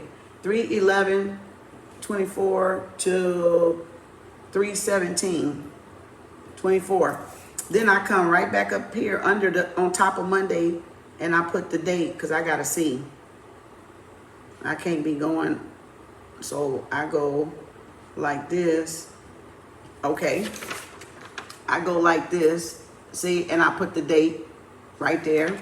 So this is if you want to develop new habits. So I'm gonna do a example one, right? So y'all can have, if you want to get her habit tracker, so you're not used to doing budget. Remember, you want to look at it every day, or whenever you're paying yourself. I would say every day until you get yourself under control. I always write, she tell you about T, so I always write T up here, which is time,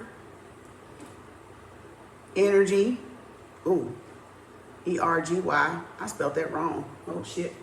Hold on, let me get my little. Y'all ain't had one of these in so long. I had to go back to the store and buy one. Ain't that something? This budget book made me go back and get this, y'all. I ain't had this damn thing in years. Damn, I was like, damn, Elena, you making my ass go way back to school, ain't you? Elena got my ass in budget school. She don't even know it. She don't even know it. She taking my ass to school, goddammit. I ain't mad at her. Shit, because they ain't show us this shit in school, damn it. You better learn it now. Better learn it now than never. All right? Get y'all shit under control. And then all of this equals money, right? Well, let me get my green.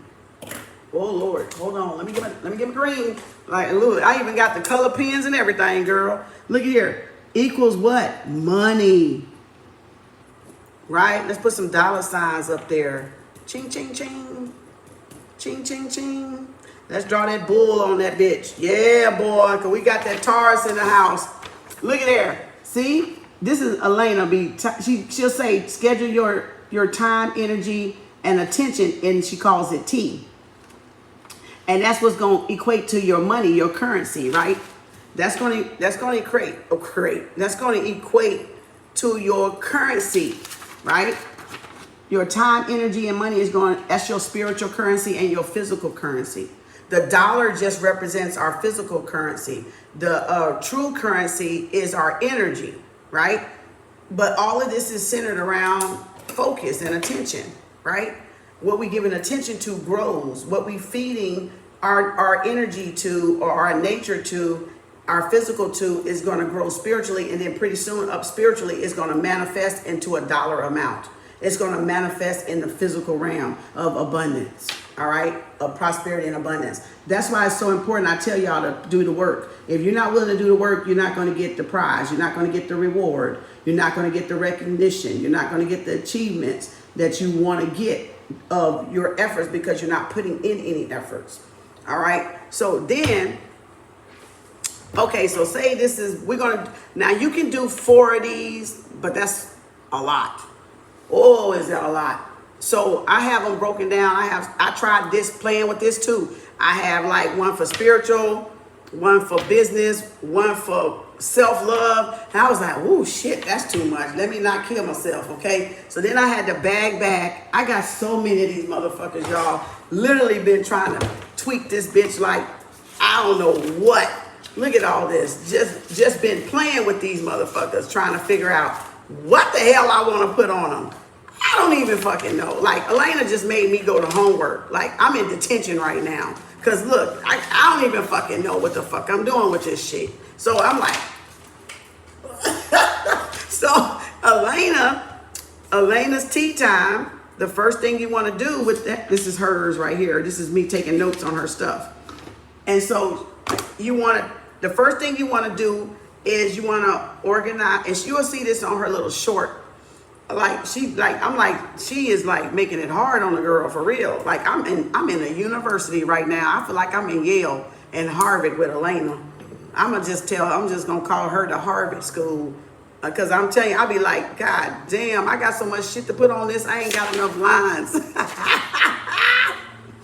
And then she started with Monday and threw my ass off, because I was like, I'm looking up here, this thing says Sunday to Monday, and now I got to program my ass to go Monday to Sunday, and I'm sitting up here like, damn, this is too much. So it starts with Monday, y'all, not Sunday. So like I said, the date ain't even start yet, so this is going to start tomorrow if I don't fuck it up. So let's go. She does her meal preps on here. She does her workload, her cleaning stuff. She does when she go to work, when she run errands. So it can be broken down so many ways, this thing here. But we're going to stick to the planner.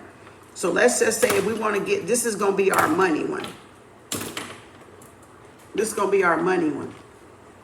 I'm going to try to use this one tomorrow. So sometimes I just do this so I can see which one I'm gonna allocate it to. So you can take it like that, and you can do money, you can do self-love, you can do work, you can do your business. It can be just singled out like that. So since I already got this one, we're gonna do money because it's gonna relate to this video. First thing we gotta do, what did it say do in the book? Budget. Budget tracking, right? If I'm gonna track my budget, right, whichever method I'm using, right, you want to track. And so then what you'll do is whenever you decide to check it, you're going to have all them check marks, because remember, you got to check it every day. So if you're not in a habit of looking, this gets you in a habit. It makes you leave off bad habits and incorporate good habits. And that's why I like it, because anytime you want to do away with a bad habit, you have to have it replaced with a good habit, else you're going to fall back into your old habit. So anytime you're trying to lose weight, you can't just lose weight alone, can you? You gotta walk. You gotta do something other than to replace that habit. You gotta go exercise. You gotta walk. You gotta take up yoga. You gotta do something fun to replace it, to get away from that old habit of not doing nothing, right? So tracking. Then what are we gonna do? You can say review spending limit. What you're not going, because you're going to keep it fresh. You're programming yourself. So I'm going to look over what my no spending limit is, right? So you can put a big X, my no spending limit. I'm going to review what I'm not going to spend my goddamn money on, because y'all looked at your bank statement and you saw that fuckery up in there and you said, I didn't need this shit. What the fuck? I go to Starbucks like 3 times in one day. That kind of bullshit. So you're going to review your no spending limit. You're going to review your budget. Then you're going to say, what's my spending limit for today? Why did I ask that? So your ass will fucking know not to go the fuck over. Okay, what's my spending limit? Today, damn it. Not tomorrow. Today. So this going to force you to go look at that budget and see what you got to spend, right? So you're going to say, what's my goddamn spending limit today? What I'm not going to go spend it on. Bullshit. And I'm going to look at the budget to see what's available, right? Which is going to help you answer those right there. Now what you're going to do. Cash envelopes. If you, I can't spell envelopes. If you want to, you can stuff, if you have something left, you can stuff your cash envelopes, right? If, that's a if. This is optional, so y'all don't feel stressed. So I'm going to put option, because I don't want y'all fucking feeling stressed out over this shit like I was. So it's optional. If you got something left, do your envelopes.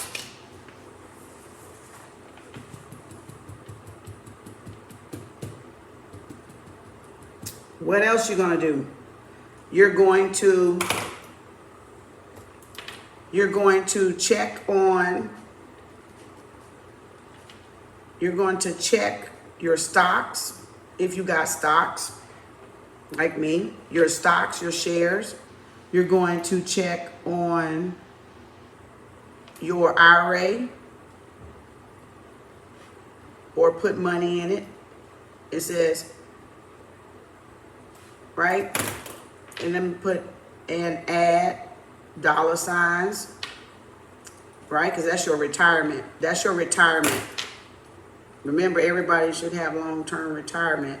Your stocks and your IRA is retirement, right? So now,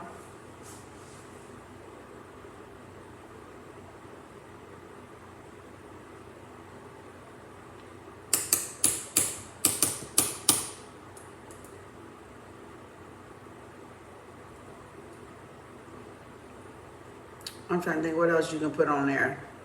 If that's the,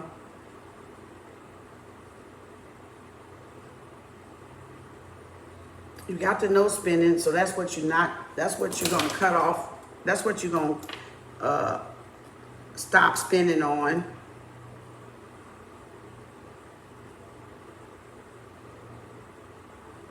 Cash envelopes. What you spend? Read literature.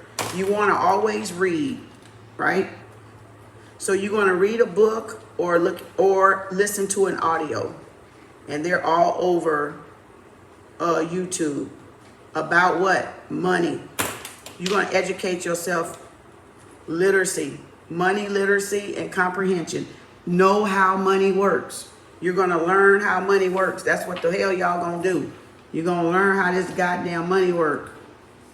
You're gonna play your money game. So you're gonna read, like I just gave y'all a book to read. Where did it go? I just gave y'all a book to read. So that means this is what? Self what? Empowerment and development. That go for purple. So they're gonna go for the brain there. All right. So that's some self-development. Right? Understanding money, self-development and growth. Right? And this is financial. Your budget. So as you can see, I don't know if y'all can read that or not. So again, you got a property acquisition investment. You want a lot of, it's a different lot of savings, right? So, where do I want to put this one in? Savings. We're going to put long term right here. Where's my yellow highlighter?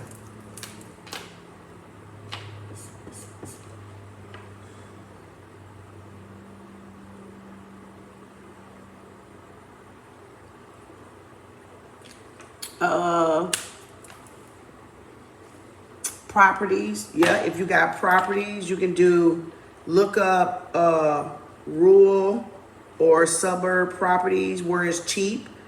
Think about buying land. So buying land, right? So property.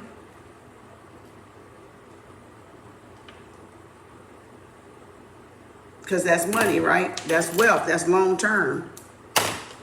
If you in for buying a house or buying land,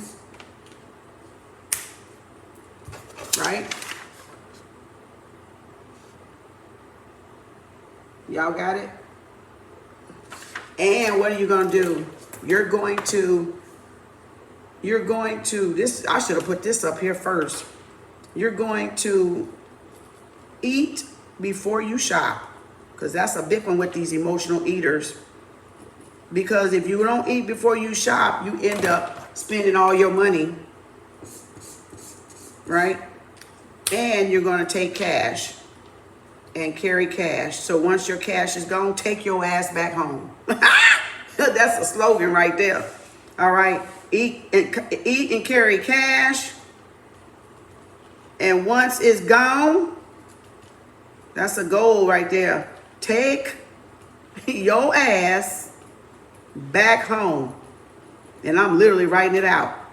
Because that's a slogan. It said do a mantra, so I just wrote one. There it is, right there.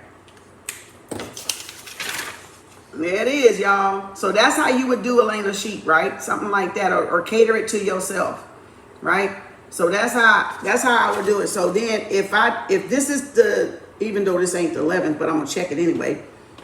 So if this was the 11th, we did the budget. We reviewed the spending limit. We already know what we're not going to, well, no, I'm gonna go back. We did the envelopes. I already checked on my stocks. I already did that. All right, I'm already reading. I already did videos before I even came on this morning. So I already did that. Now the land I ain't done, so I ain't checking. And I ain't went nowhere, so I ain't gonna check that either, because I ain't went nowhere. So you see how you gonna just check off shit? You're gonna check off what you're doing, and then when you get to the end of the week, you're going to be able to go like, damn, okay. And you're going to see what you slipping on, what you can improve on, what you need to, or you're going to be like, I don't really need that on there. I do that anyway, right? So you're going to find out what you can do and what. That's why I said you better buy the PDFs, because y'all going to be needing to make some whole bunch of copies like I did, trying to figure out how to incorporate this sheet. It's a good idea for discipline and structure and shit, but it's like, there's a lot going on. But anyway, book number 1. So this is y'all financial literacy and comprehension. Back to the basics, boo. Reset. Back to the basics. We even got big print for kindergarten. There you go. First, middle, and second grade right there. Back to the basics. All right. Before I pull out them big ass books, because that'll overwhelm you. Because I got some big motherfuckers back there, but I ain't finna pull them out. These you can read in 2 weeks' time. You can read them in a week. You can read them in a couple of days, really, with this big ass print. So again, we're gonna start out with the basics. All right. So now,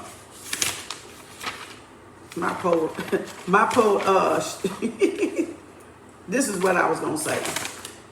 You gotta have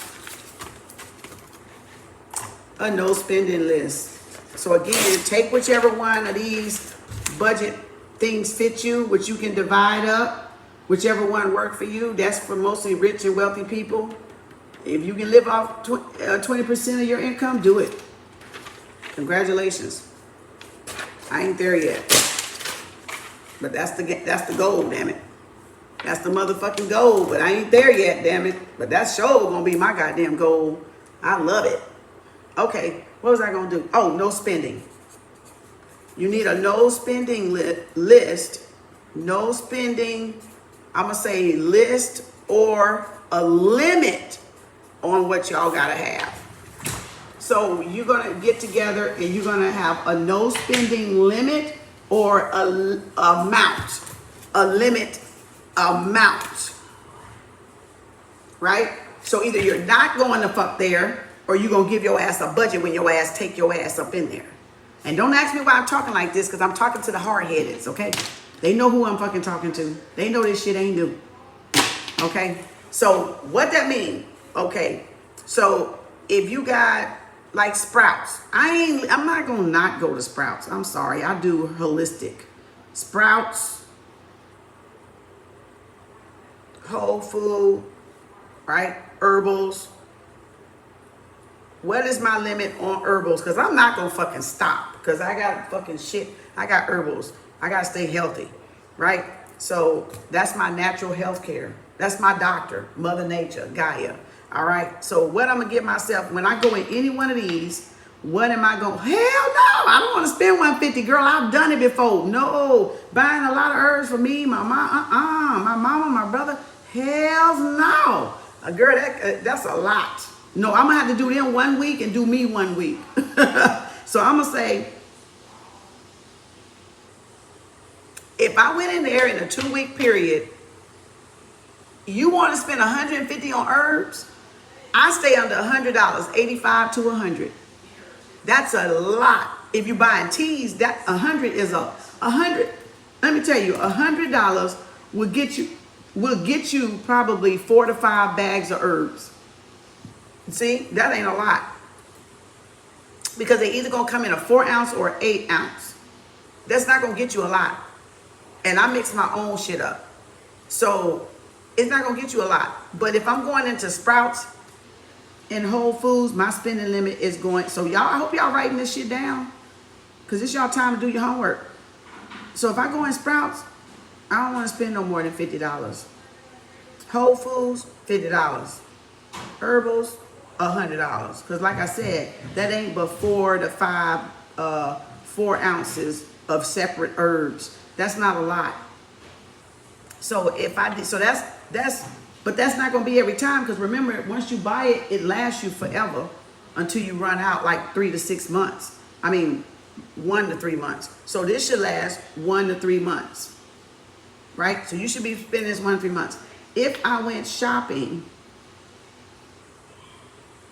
what is my limit on shopping? Remember, that book has it in a week, and I put 50. I think I put, did I put 50? What did I put for shopping? I think I put 50 or 75.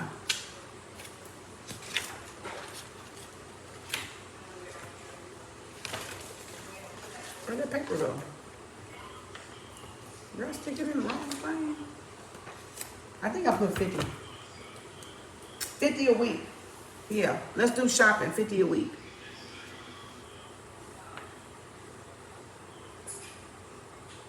Maybe not 100. Okay, let's do 50 to 100. So say you set your limit at 50 to 100. That means you can either buy an outfit, you can buy clothes, shoes, whatever you need, bras, undies, whatever. That's shopping for you. That's your pay you money, right? Or you shop, right? So then shopping, you want that limit. If you go to JCPenney, you don't want to spend no more than $50 to $100. If you go to dealers, no more than $50 to $100. If you go to the mall, no more than $50 to $100. If you go to the thrift store, no more than $50 to $100. If you go to a used consignment clothing store, no more than $50 to $100. If you go to a garage sale, no more than $50 to $100. Okay? I'm just saying, wherever you shop at, have it your way. Burger King. All right. Now, if you were gonna do books, oh, that's a big one for me, right? So books, because I love books, half price books. So books would be 50, which is hard because some books cost more than that this day and time, depending on how it is. So say you don't want to spend no more than books on any book site, or buying books, buying literature, right? So no more than 50 on books if you had to order books. So that's maybe about 2 books. Like say you got to get this book. I keep moving it. What the hell? Good grief. Now say you got this book. I don't know, maybe it's $25 or $19. So 2 of these books you could only get 2 books like this because it's gonna be $50. So 2 money books will be $50, right? Because you're only gonna be able to get 2. But you're not gonna buy books every week either. So remember that money rolls over into that buffer. So whatever you don't spend on a weekly, remember this is a week. Where's my pen at? Remember this is a weekly. This is a date. Well, this is a weekly. This is in concordance with that that budget. So let's do weekly, because remember you got to pay yourself weekly. So this is gonna be a weekly spending limit that goes along with this right here. But you got to list it first so you know what you're not doing, right? So you're not, eating out. I know y'all got a bad habit about that fast food,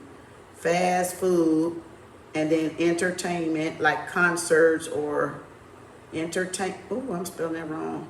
Entertainment and date night or date lunch or date night.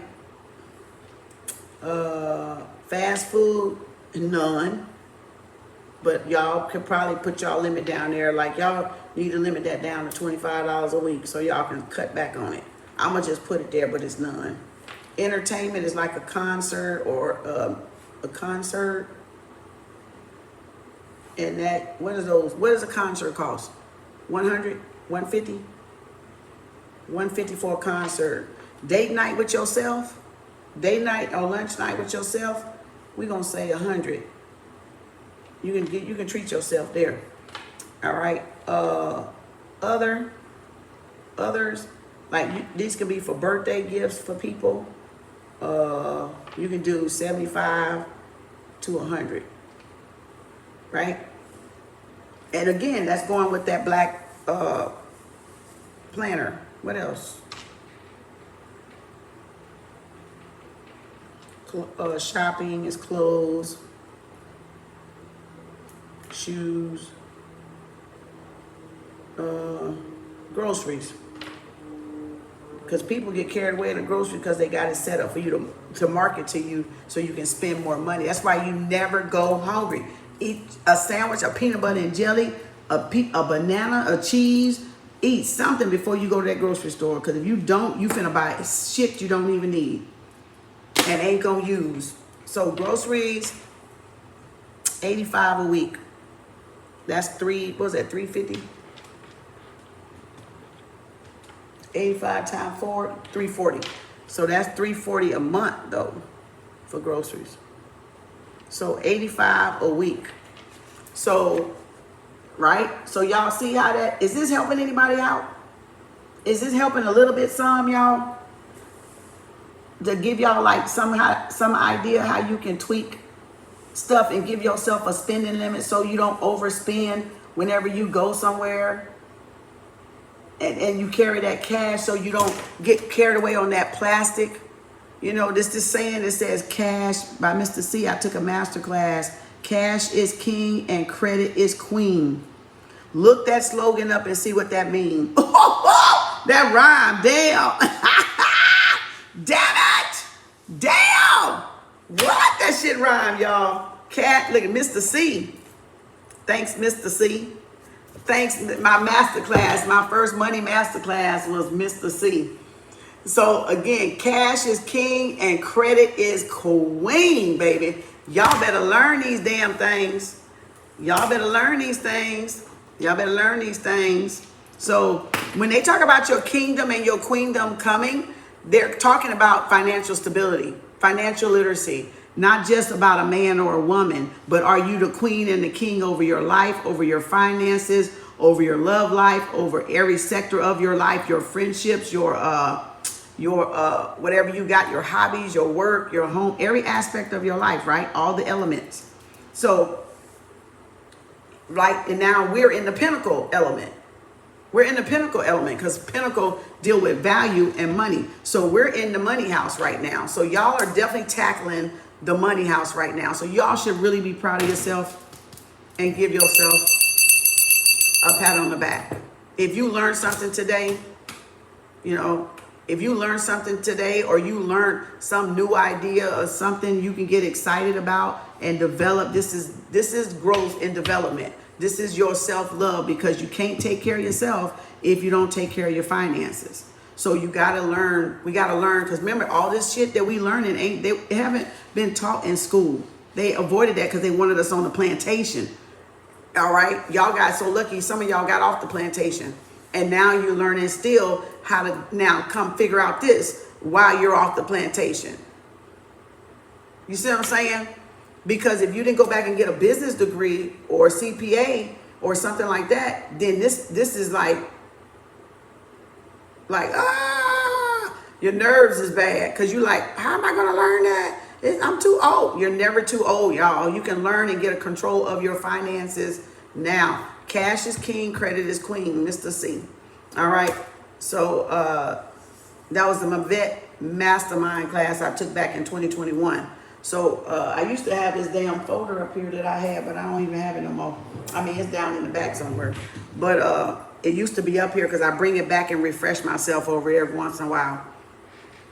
And that's why it's good to buy learning material, invest in yourself, because you can always go back. When you got physical stuff, you can always go back and reread. You can always go back and refresh because you will see something new every different time. That's why y'all got to stop doing Kindle shit so much and do some physical books. You know, do some physical books where you got the material to go back and show somebody else or teach somebody else. I think that's like a good example, even though it don't really got nothing to do with that. But, oh, stocks. Okay, here. Money. Let's get some money here. Let's do retirement. Even though, because we're on money, so we're going to talk about money. So if we're doing retirement long term, what's our limit on that? So you might want to take, now this was something that you really, my nail must be chipped because it pulled my hair. This is something you might want to get taken out automatically from your bank or from your job. You can go get TD Ameritrade, the Sherman, not a Sherman Williams, that's a paint company. Somebody got a paint company out there. Robinhood, you can get Charles Schwab when you're dealing with stocks, and then when you're dealing with long-term RA, you got those. You got she uses Capital. Elena uses Capital. You got Capital, Capital, and there's Sophie is one with high interest yield. You want the high yield savings account, okay? Because, and then you got Fidelity and all the, what is it? Who was the other one? You got Fidelity, you got some other ones.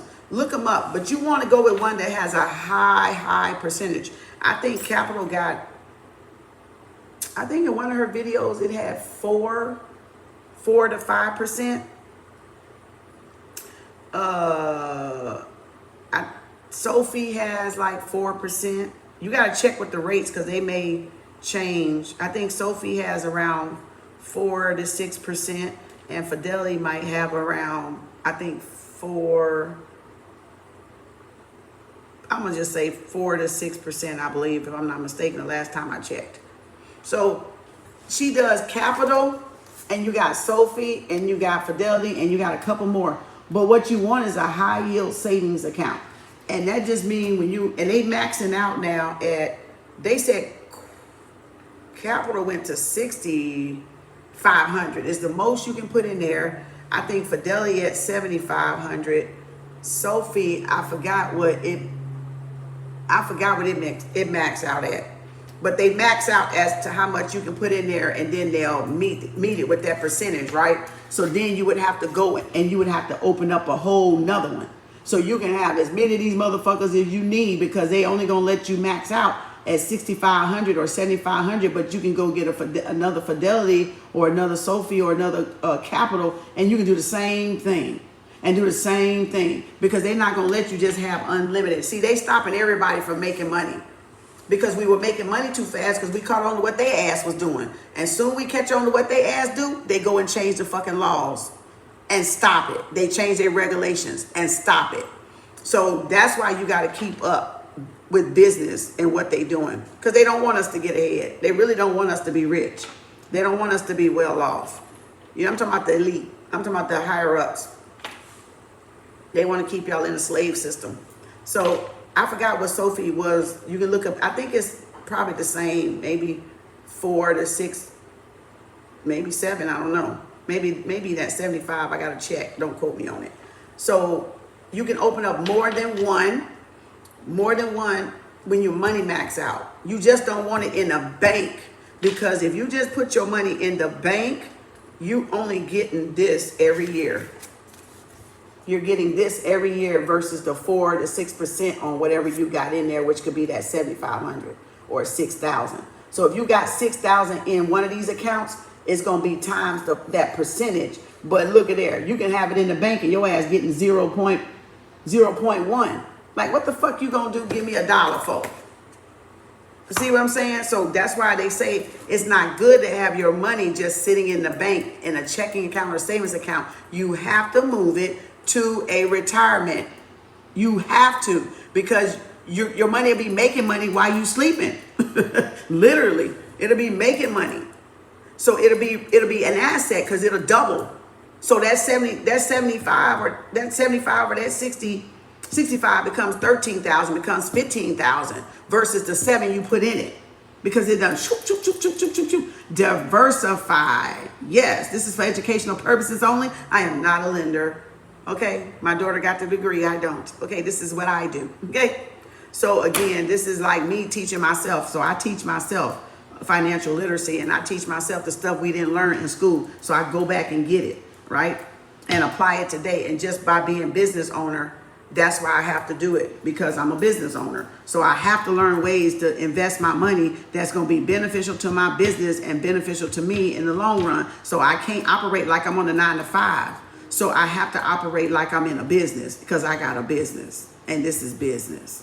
Okay, this is how this is. Okay, so I have to go back and go, oh shit, what do I do with this? What do I do with that? What do I do with, what do I do? Where do I put this at? And that's why I had to come up and start looking at videos, so that I can know where to put my stuff. If I didn't know where to put my stuff, that would be just plain dumb and ignorant of somebody to do that, because there's so many ways you're not securing your future. So this is about securing your future, securing your, your retirement, because you ain't got it with the job no more. So you got to go get it from one of those, because you can't say, oh, job, take my 401k out.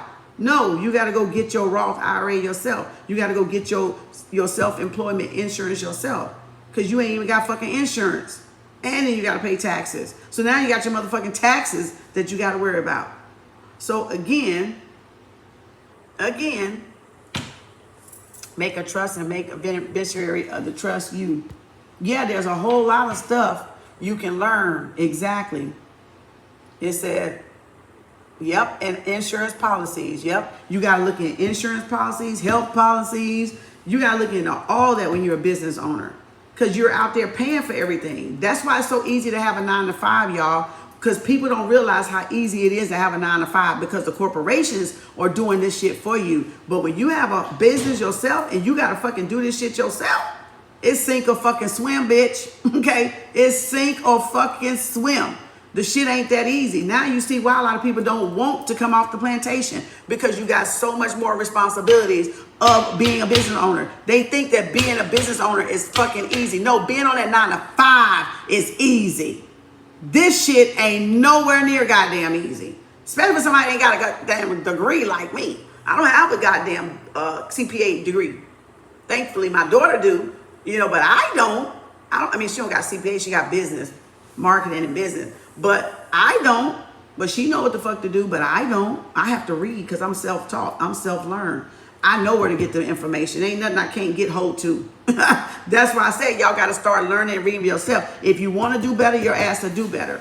Because that's part of self-development and self-growth. That's knowing what to do with what you got to do. Right?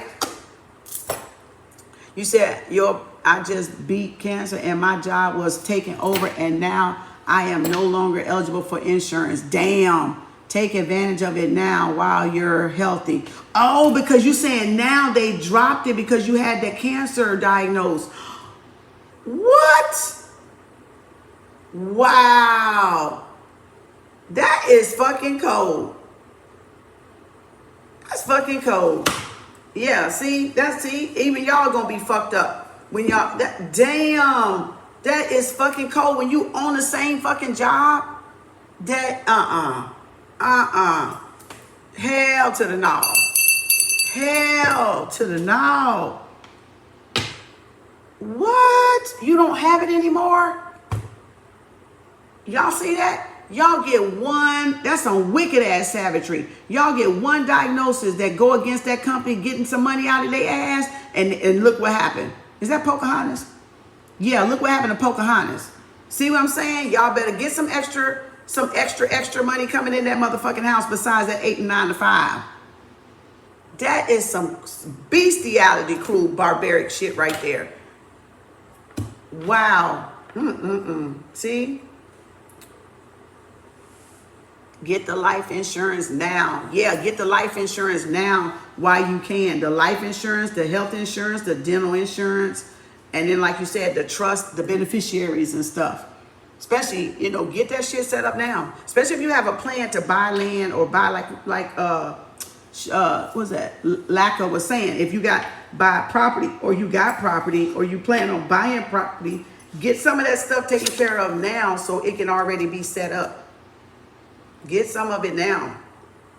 It gonna cost, everything gonna cost to get shit set up, but get some of that shit out the way. That's why eliminating some of this bullshit is gonna help y'all save in the long run. So instead of y'all buying liabilities, you can go buy your ass some land, which is an asset. That's where you wanna go, land in a house, property in a house. That's the goal, that's the long-term goal.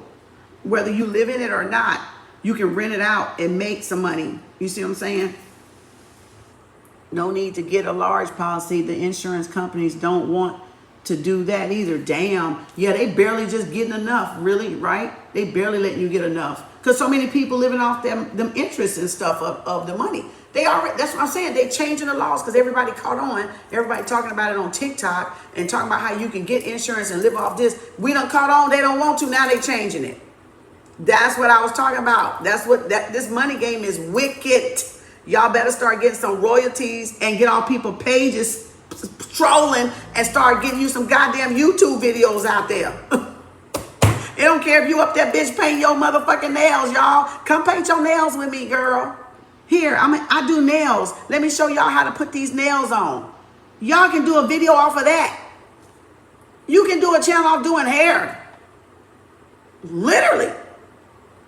It ain't no reason why nobody's YouTube channel is not doing something for them. Yes, it's going to take time. You're not going to always go viral, but you got to get to your soul tribe, the people that's on that frequency with you, that the universe have for you, and it wants to do. Your nail channel can go up and be a millionaire nail channel, a million subscriber nail channel, or your hair channel, whatever you want to call it, or doing your makeup or whatever.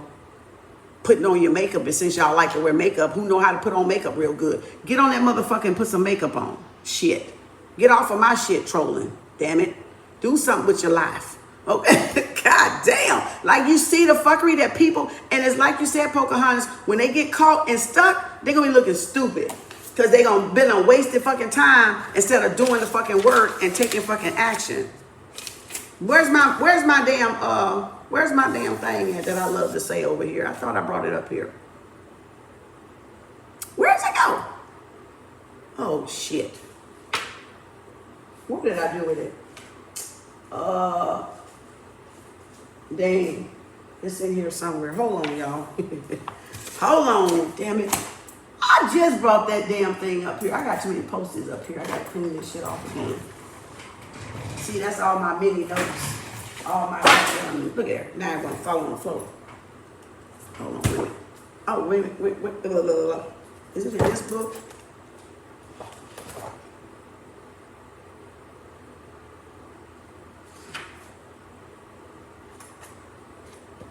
It was about, it go with this because it's money, and I love to point this out. Because if you get it, look at the dog. If you get it, you get it. And Delta agrees. If you get it, you get it. Oh, look at it, I got money notes everywhere. Let's get this one in here, and I gotta get off. Damn, it's 2:25. All right. I saw this off of YouTube last year, and it says, it was on a YouTube video last year, 8 laws of money you must know. Money don't grow on trees. No limit to do what you can spend. Money is a lifelong game. Money won't solve insecurities. Don't let anyone know you have money. Great wealth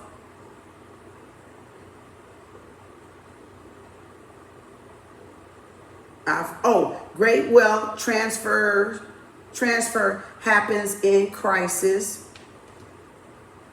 As you get older, expenses grow. And then number 8, wealth accumulates over time, compounding. So I got that off the 8 laws of money you must know by the YouTube person We Profit. It was a We Profit video I came across when I was doing some money videos. That's why I tell you, I'll be looking, because a lot of stuff out there, and I'll be putting stuff on notes, and then I have to go back and try to find the shit. Like I'm trying to find this one now.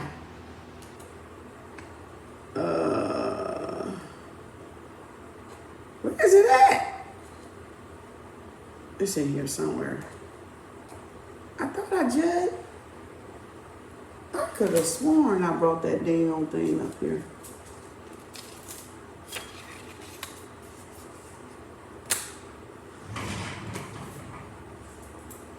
I think I took it in the room. That's what I think I did with it.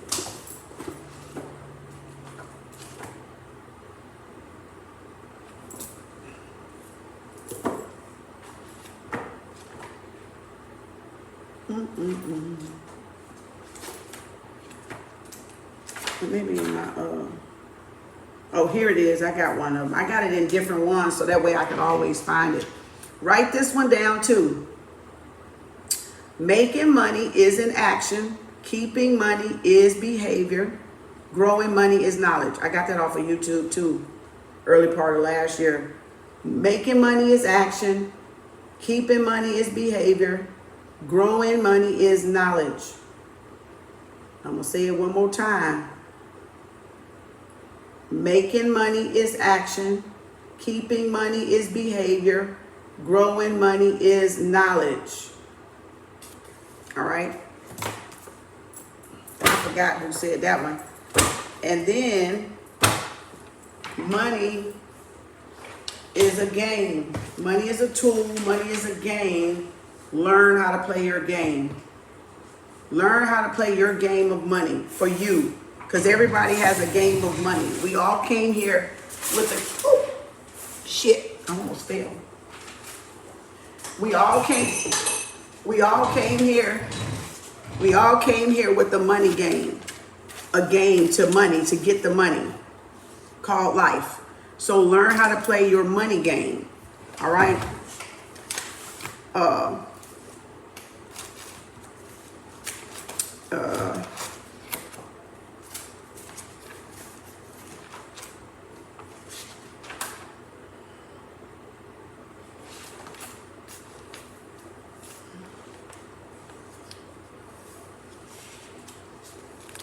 Learn how to play your money game. Money is a tool.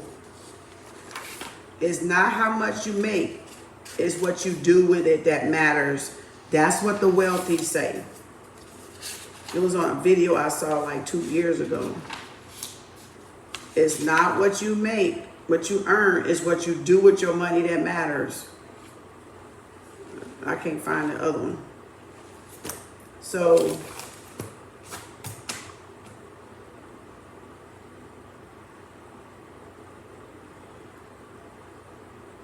oh, and here's another money tip. I got them everywhere, y'all. Oh, Lord. I got to get this shit organized. I got all kind of notes and stuff scattered out here. This was this is a money tip. To stop overspending, and I saw this last year too on the internet. That's why you need to start looking up money videos with this budget and stuff, y'all, because it'll help.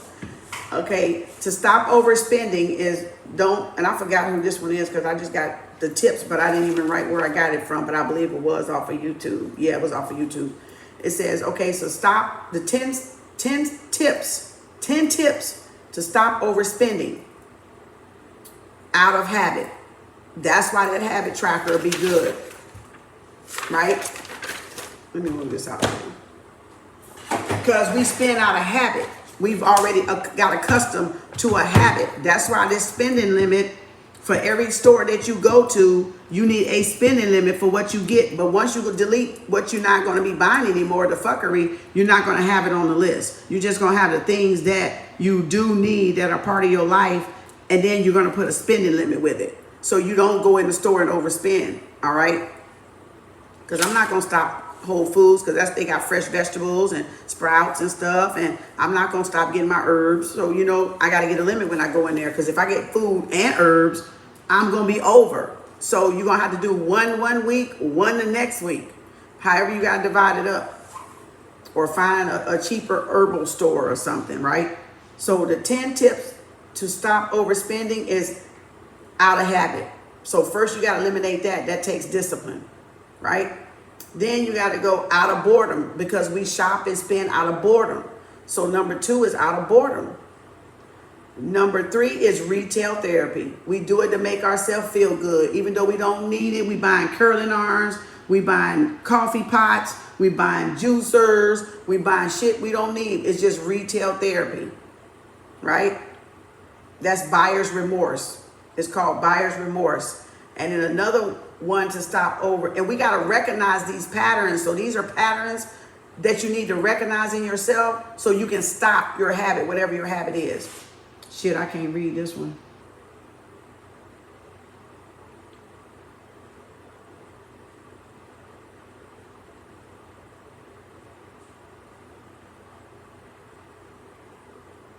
Ooh, what'd that say?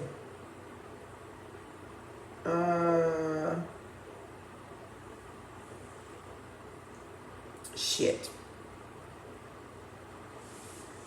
Decision making. We don't have good decision making. We don't give ourselves time between decision making, is kind of what it's saying. Do I need it? Can it wait? Remember, I said I have the 4 up here. Do I need it? Do I want it? Can I afford it? Does it align? Does it align with what my goals are?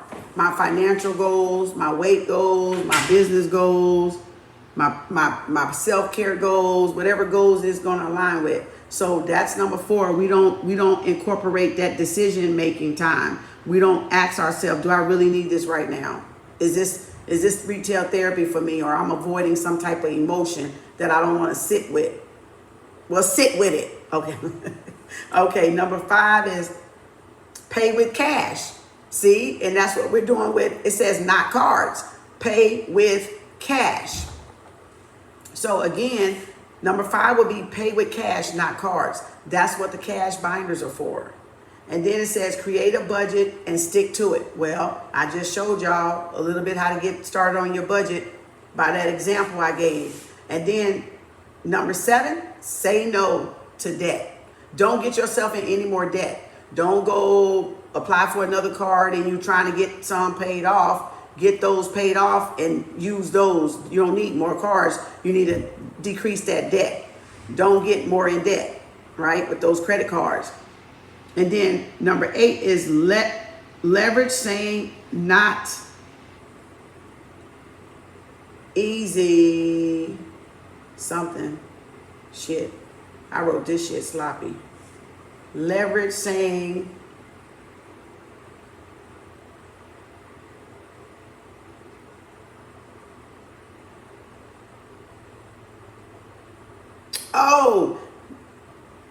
I don't know. Leverage saying not something easy.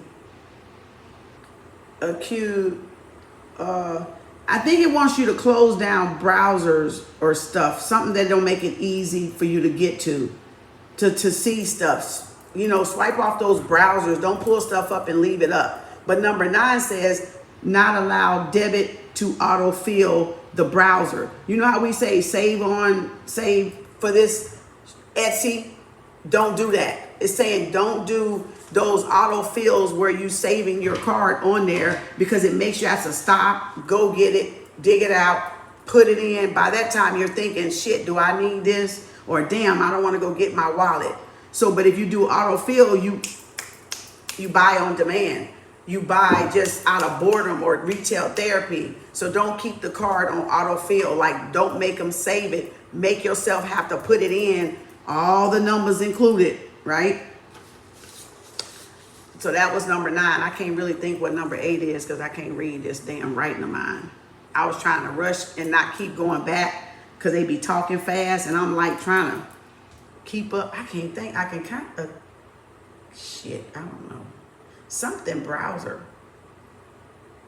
Leverage, say, oh, wait a minute, not, oh, leverage savings. Leverage on saving not easily. So learn to save. Get the leverage by saving, I guess is what it's saying. Save up for the thing. That's what I think it's saying. Save up in advance, basically, for it. Number 10 is remove shopping apps. Walmart, Target, Amazon. Remove the apps from your phone that you can Etsy, what else?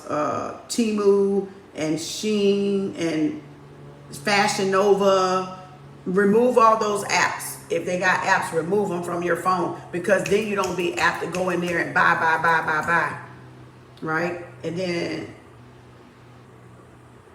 unsubscribe to promotion emails and text messages because those try to get you to buy because they randomly send that 20% off, 30% off, birthday gift. So unsubscribe, opt out of all of those ones that's coming to y'all phone that you gave before you had this information, and then unsubscribe from them. I don't need you to remind me. I know what my birthday is. I know you give free discount. I'll be in there if I want it. Hit stop in capital letters. Okay? And then website blockers. Use website blockers that block those type of things. Keeps you disciplined. Unfollow any social medias that keep you buying stuff. So unfollow, if you're trying to get control of your spending and stop overspending, then you got to unfollow those ads, all those ads, like hide them, unfollow them. I always unfollow them.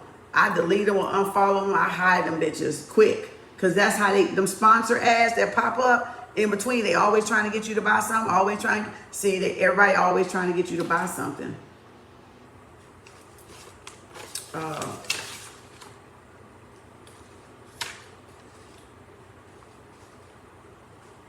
Yeah, that's a good one. So hopefully that'll help too.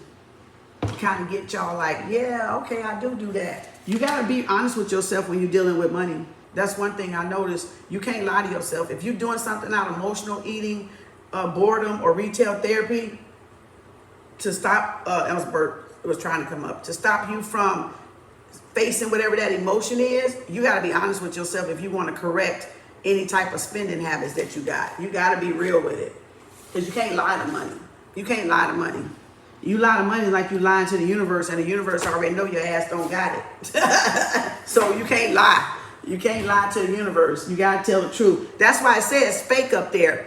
That's why Lynn Richardson put fake on that, or that Vicky Johnson put fake on there, because you can't fake like you got money when you don't got money. It messed you up. That's that thing that people always say, fake it till you make it. No, sometimes that's why your ass ain't made it, because you're faking. Sometimes that's why y'all ass ain't making it, because you out there robbing Peter to pay Paul to look a certain way, and you ain't got it like that. Just say you striving to get there. Just say, I'm not there yet, but I'm striving to get there. You know, like I was saying about Elena, like she's a ditty. Like, I mean, I'm like, yeah, but I'm going to get there, because that's me too. That's why I upgraded. Look, the first year was this, and then I bought this the second year, and then I was like, hell no. This got to match my big bag bougie Bianca's boo. What you talking about? I said, shit, bougie in the house, baby. Bougie in the house. Look, what that look like carrying this with these big and bad bougie Biancas on? Baby, hell no. I said, oh, I got the perfect planner for this baby, honey, child. Elena came through. Baby, Elena came through when I got these big bad bougie Biancas. Ooh, baby. What? What, chicken butt? Baby, you can't tell me that big bad bougie don't look good. Baby, Elena came on through, baby. Ooh, Lord. I'm trying to tell you, I had to match them up, baby. I had to match them up. But you see the difference? You see the difference? And it's not that that's an ugly binder. I loved her first binder. But when I bought these, and then I bought her binder for this year, I was like, oh no, we're going to have to go on Elena, because I remember seeing her with that black and that gold. So I had to go and match it up. I was like, shit, you ain't going to have me looking like, throw it away. Look, Elena, I'm with you, girl. Let's go to class. I'm going to class. Y'all ready for class, Elena?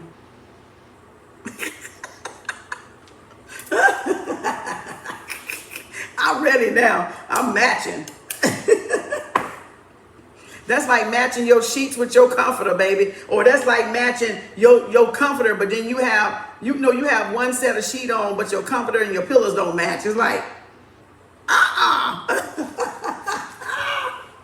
So it's like, it said, and they match. I know, that was the funny part. That's why I had to go back and get the cover, because you just swap out the cover. That's why I kept the cover and put it in there, because you swap out the cover. You just get this. And you got to get this because it got to be big enough, because with the old one, with the black ones that one coming in is too tight. You have to upgrade the rings to this gold. It's like a copper color. It's like, I think she got them like this. You can get the copper color or you can get the gold. All right. So she got different ones, but you got to get them bigger because they're not going to fit. It made it hard to open. So I had to get it to where it would be loose. So I had to change out the rings, and I just had to order this to change out this cover, because it wasn't going to fit.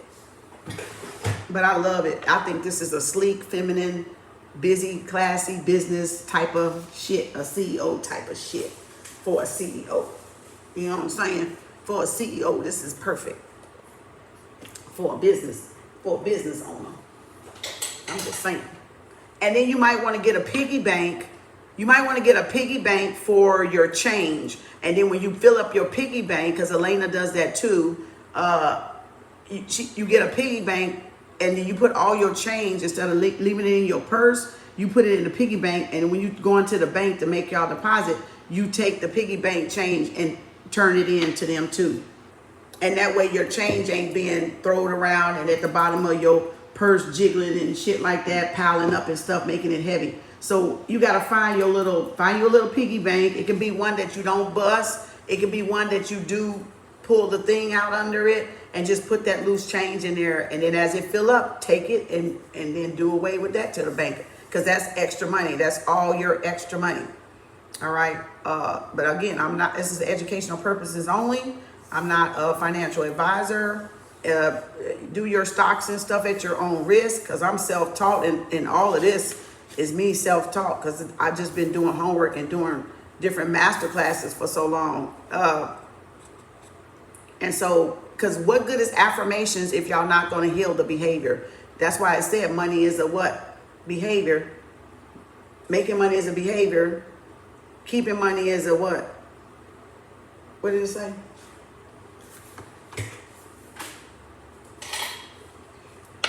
Read that every day so it'll click. I thought I put it in here too, but maybe I didn't. I gotta go back and, man, I thought I had it in here. I be moving shit around. I be just, that don't make no sense. I done moved it around somewhere. Making money is a, oh, there's another method right there. Oh, look, I got methods everywhere. There's another method. Even in the back, she got the goal list for the next year. So you can do this by what you did in the front. You can carry it over to the next. So she does have your next year goals back here too. Damn, that's another one I could have did. Oh, I don't need to confuse y'all. This is too much. All right, I'll maybe do that one on the next one. Hopefully I'll remember. This was another way to save $10,000 or $5,000. This is another way to save. I got that one last year too. As you can see, I be having them everywhere. Them all different types of challenges to me. I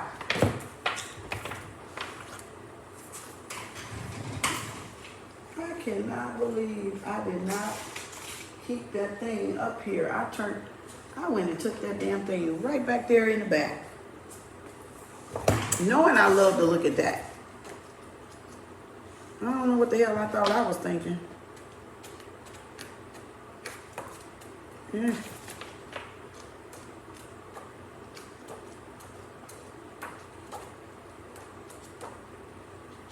I'm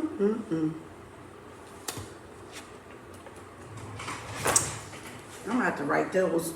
I'm gonna have to write those somewhere else. Come on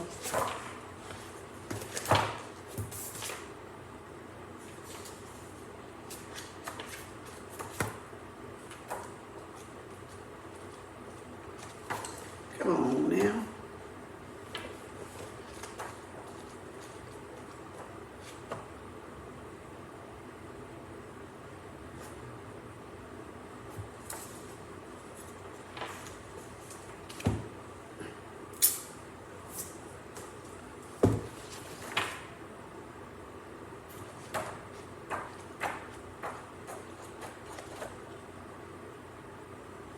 Oh, it must be in this one.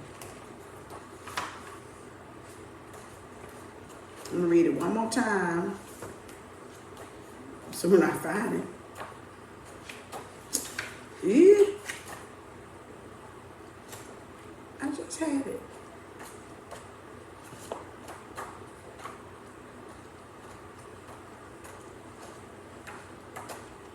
I thought I had it.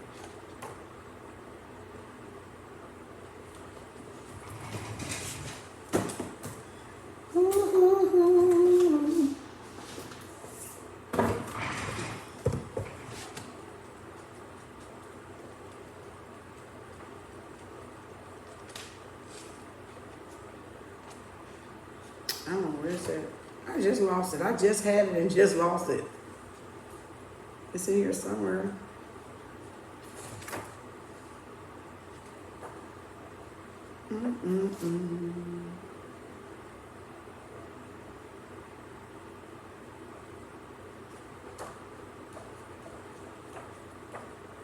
Well, I might be looking too hard.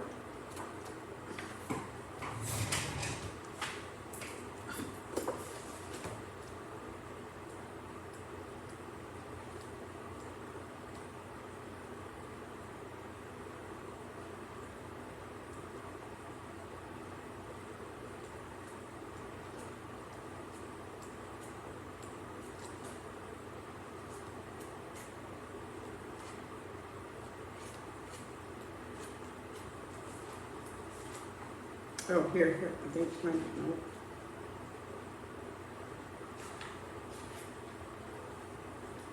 Oh, well.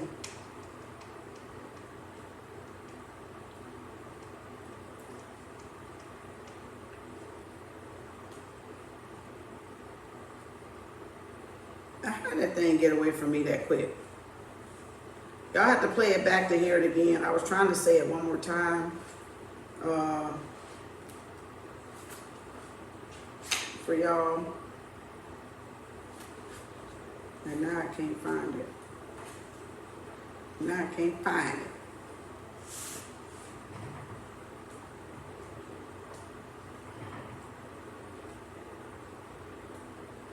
Oh well.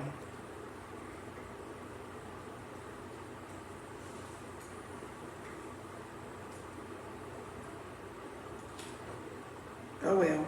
Oh well.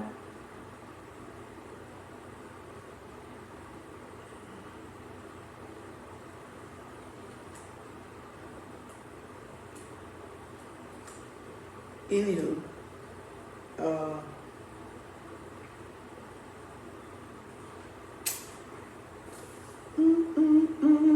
don't know where it's at. I done moved it somewhere. But anyway, rewind it and maybe y'all can hear it again. And these things come with a lot of you come with a lot of these. These are the things, the refills that go in Elena's binders. These are the little refills. She give you some in there, but if you're gonna have a lot of tabs, go find the separate ones, okay? Go find the separate ones. So those are the extra ones in case you mess up or you need another binder or you're doing something else. You got some extra ones like if you run out. So go order your extra ones. And these are all, look at this, all of the plastic sleeves that I got left. Oh, there's some more. I didn't even know those was in there. And then that's ain't even open. This is like was too many. And then that was something I decided to take out. So you got enough to make, I got enough to make another couple of binders with, but I'm not. But they're just in case they tear up, you got them. Because they come with extras. And then you got to order this extra. And then that's extra. So in case I mess up. But I think I got all of them labeled, so I don't need to do it over. So you can or cannot get these. You don't have to. But you can get the $6 ones, the cheap ones. You know, I definitely, this one is mostly just for me. Like I said, I got $1 in there, a lucky dollar in there. So when I want to get myself something. Yeah, and see, that's it. And that's how you got those binders and stuff. And then they come in this. Elena's come in this box, actually. I love the box. I've been keeping her boxes. Because you can put a lot of stuff in these boxes. It's just carrying the extra. I can't even bring it out of there. It's so stuck up in there. Well, anyway, that's her box they come in. So again, I hope that helps everybody. Thank you. Appreciate everybody. Hope that helps. Got any you got any hey, South Africa, the affirmations reprogram the thought process, and you're speaking to the universe that we think and speak, we attract. What we think and speak, we attract. Exactly.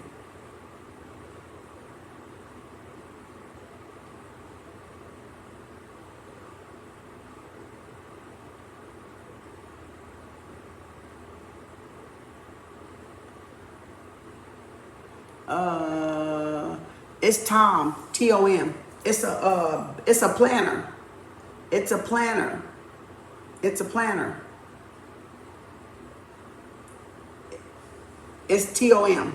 Her Tom, or the organizedmoney.com. You can see her on Etsy. It's gonna look like this. Go to Etsy. Or go to organizedmoney.com, but I think it's gonna take you to Etsy. And it's right there. So it's gonna look like this, but you gotta look for that black cover if you wanna change out that black cover. You gotta look for it. Fool around on site, and that's extra, just the cover, not the whole binder again, just the cover, and then buy the rings.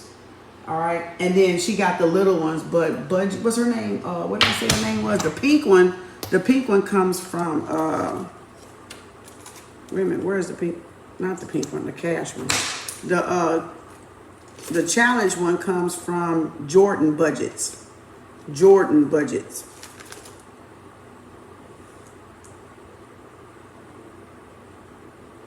I can't tell if that's .com or not.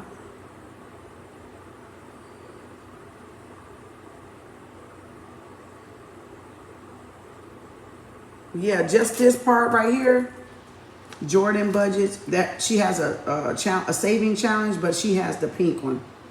So yeah, Jordan Budgets. But again, just don't keep your money in it. Just stack it until you divide it, and then take it to the bank. You don't need to keep it in your house. Just put it in the bank. But this just helps you get that system. Once you get that system down, y'all probably won't do this unless you just find it fun, like a hobby or something. Because most people are turning it into a hobby because it is fun. It's like you're your own bank teller, your own cashier, like your own store operation. It's getting people ready. I'm telling you, it's getting them ready for cashless society. When you don't have cash, you know how to manage stuff. Because remember, when it hit Bitcoin and when it hit the dollar amount, it's two different. You're dealing with two different amounts. When you compare Bitcoin to the dollar, it's two different amounts. All right. So thank you. Appreciate you.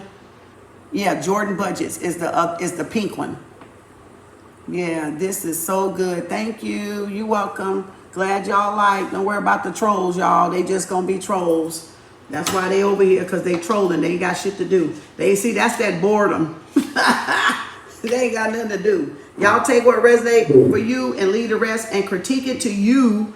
You know, get some ideas, get some books, and critique it to you. Thank y'all. Let me get off because I got to get something to eat now because I came right back on after this morning. And now I got to get me something to eat before I come back on for pop-up. Y'all welcome. I'm glad y'all like it. It'll be in the playlist. So check the playlist, the book club playlist out for some books that y'all want, some spiritual books and some money books. I think I got all kind of books over there. All right. So check the playlist out. And when I do another budget video, I'll come with another book. So remember this book here, 52 Smart Ways to Manage Your Money and Grow Wealth, by Joanne Lindsay. All right. That's a good starter book for somebody. Hope it helps. Help you. You hear?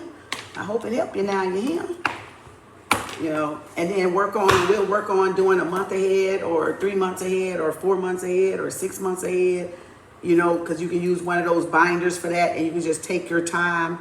Don't be in a rush to do it so you don't feel like you're stressed out about it. So just take your time with those budgets and cash stuffing envelope videos. Just everybody's different, so find somebody y'all like and go from there. Cause they all good. A lot of them have some good tips in them that the other one don't have. So kind of hunt around and bounce around, and you're gonna see you're gonna gravitate, not cater, but you're gonna gravitate toward the one that resonate with your energy. So it ain't you ain't got to listen to the ones I listen to or do the ones I do. You just got to do them. That's all. Just do them. So again, just do them is all that matters as long as y'all doing it. Because practice makes progress, right? And Dinsdale, he said, progress is perfection. So progress is what? You doing something. Progress is perfection. Perfection is progress. So long as y'all making some steps, remember, you got to make one step and the Most High makes the other steps. So you just got to take the initiative. You are the initiate, you are the initiator, and you are the initiation. And by you taking steps, that means you're going to get it done. By you taking that one step, Spirit takes 1,000 steps. The Lao says what? The journey of 1,000 steps begin with what? A journey of 1 step begins, no, journey of 1,000 steps, no, 1 mile, journey of 1 mile begins with 1,000 steps, or vice versa, something like that. 1 step is 1,000 miles, something like that. That's the same kind of equivalent quote, if you want to put it like that. It means the same thing, basically. There it is. Journey of 1,000 miles begin with 1 step. There it is. I was like, I know that one, not to get it scrambled. Journey of 1,000 miles begins with 1 step. So you got to take the step to go to 1,000. Take the step to go to 1,000. Because that's you taking the initiative, because the creator ain't going to move until we, what? Move. The creator ain't going to do nothing until we, what? Get action.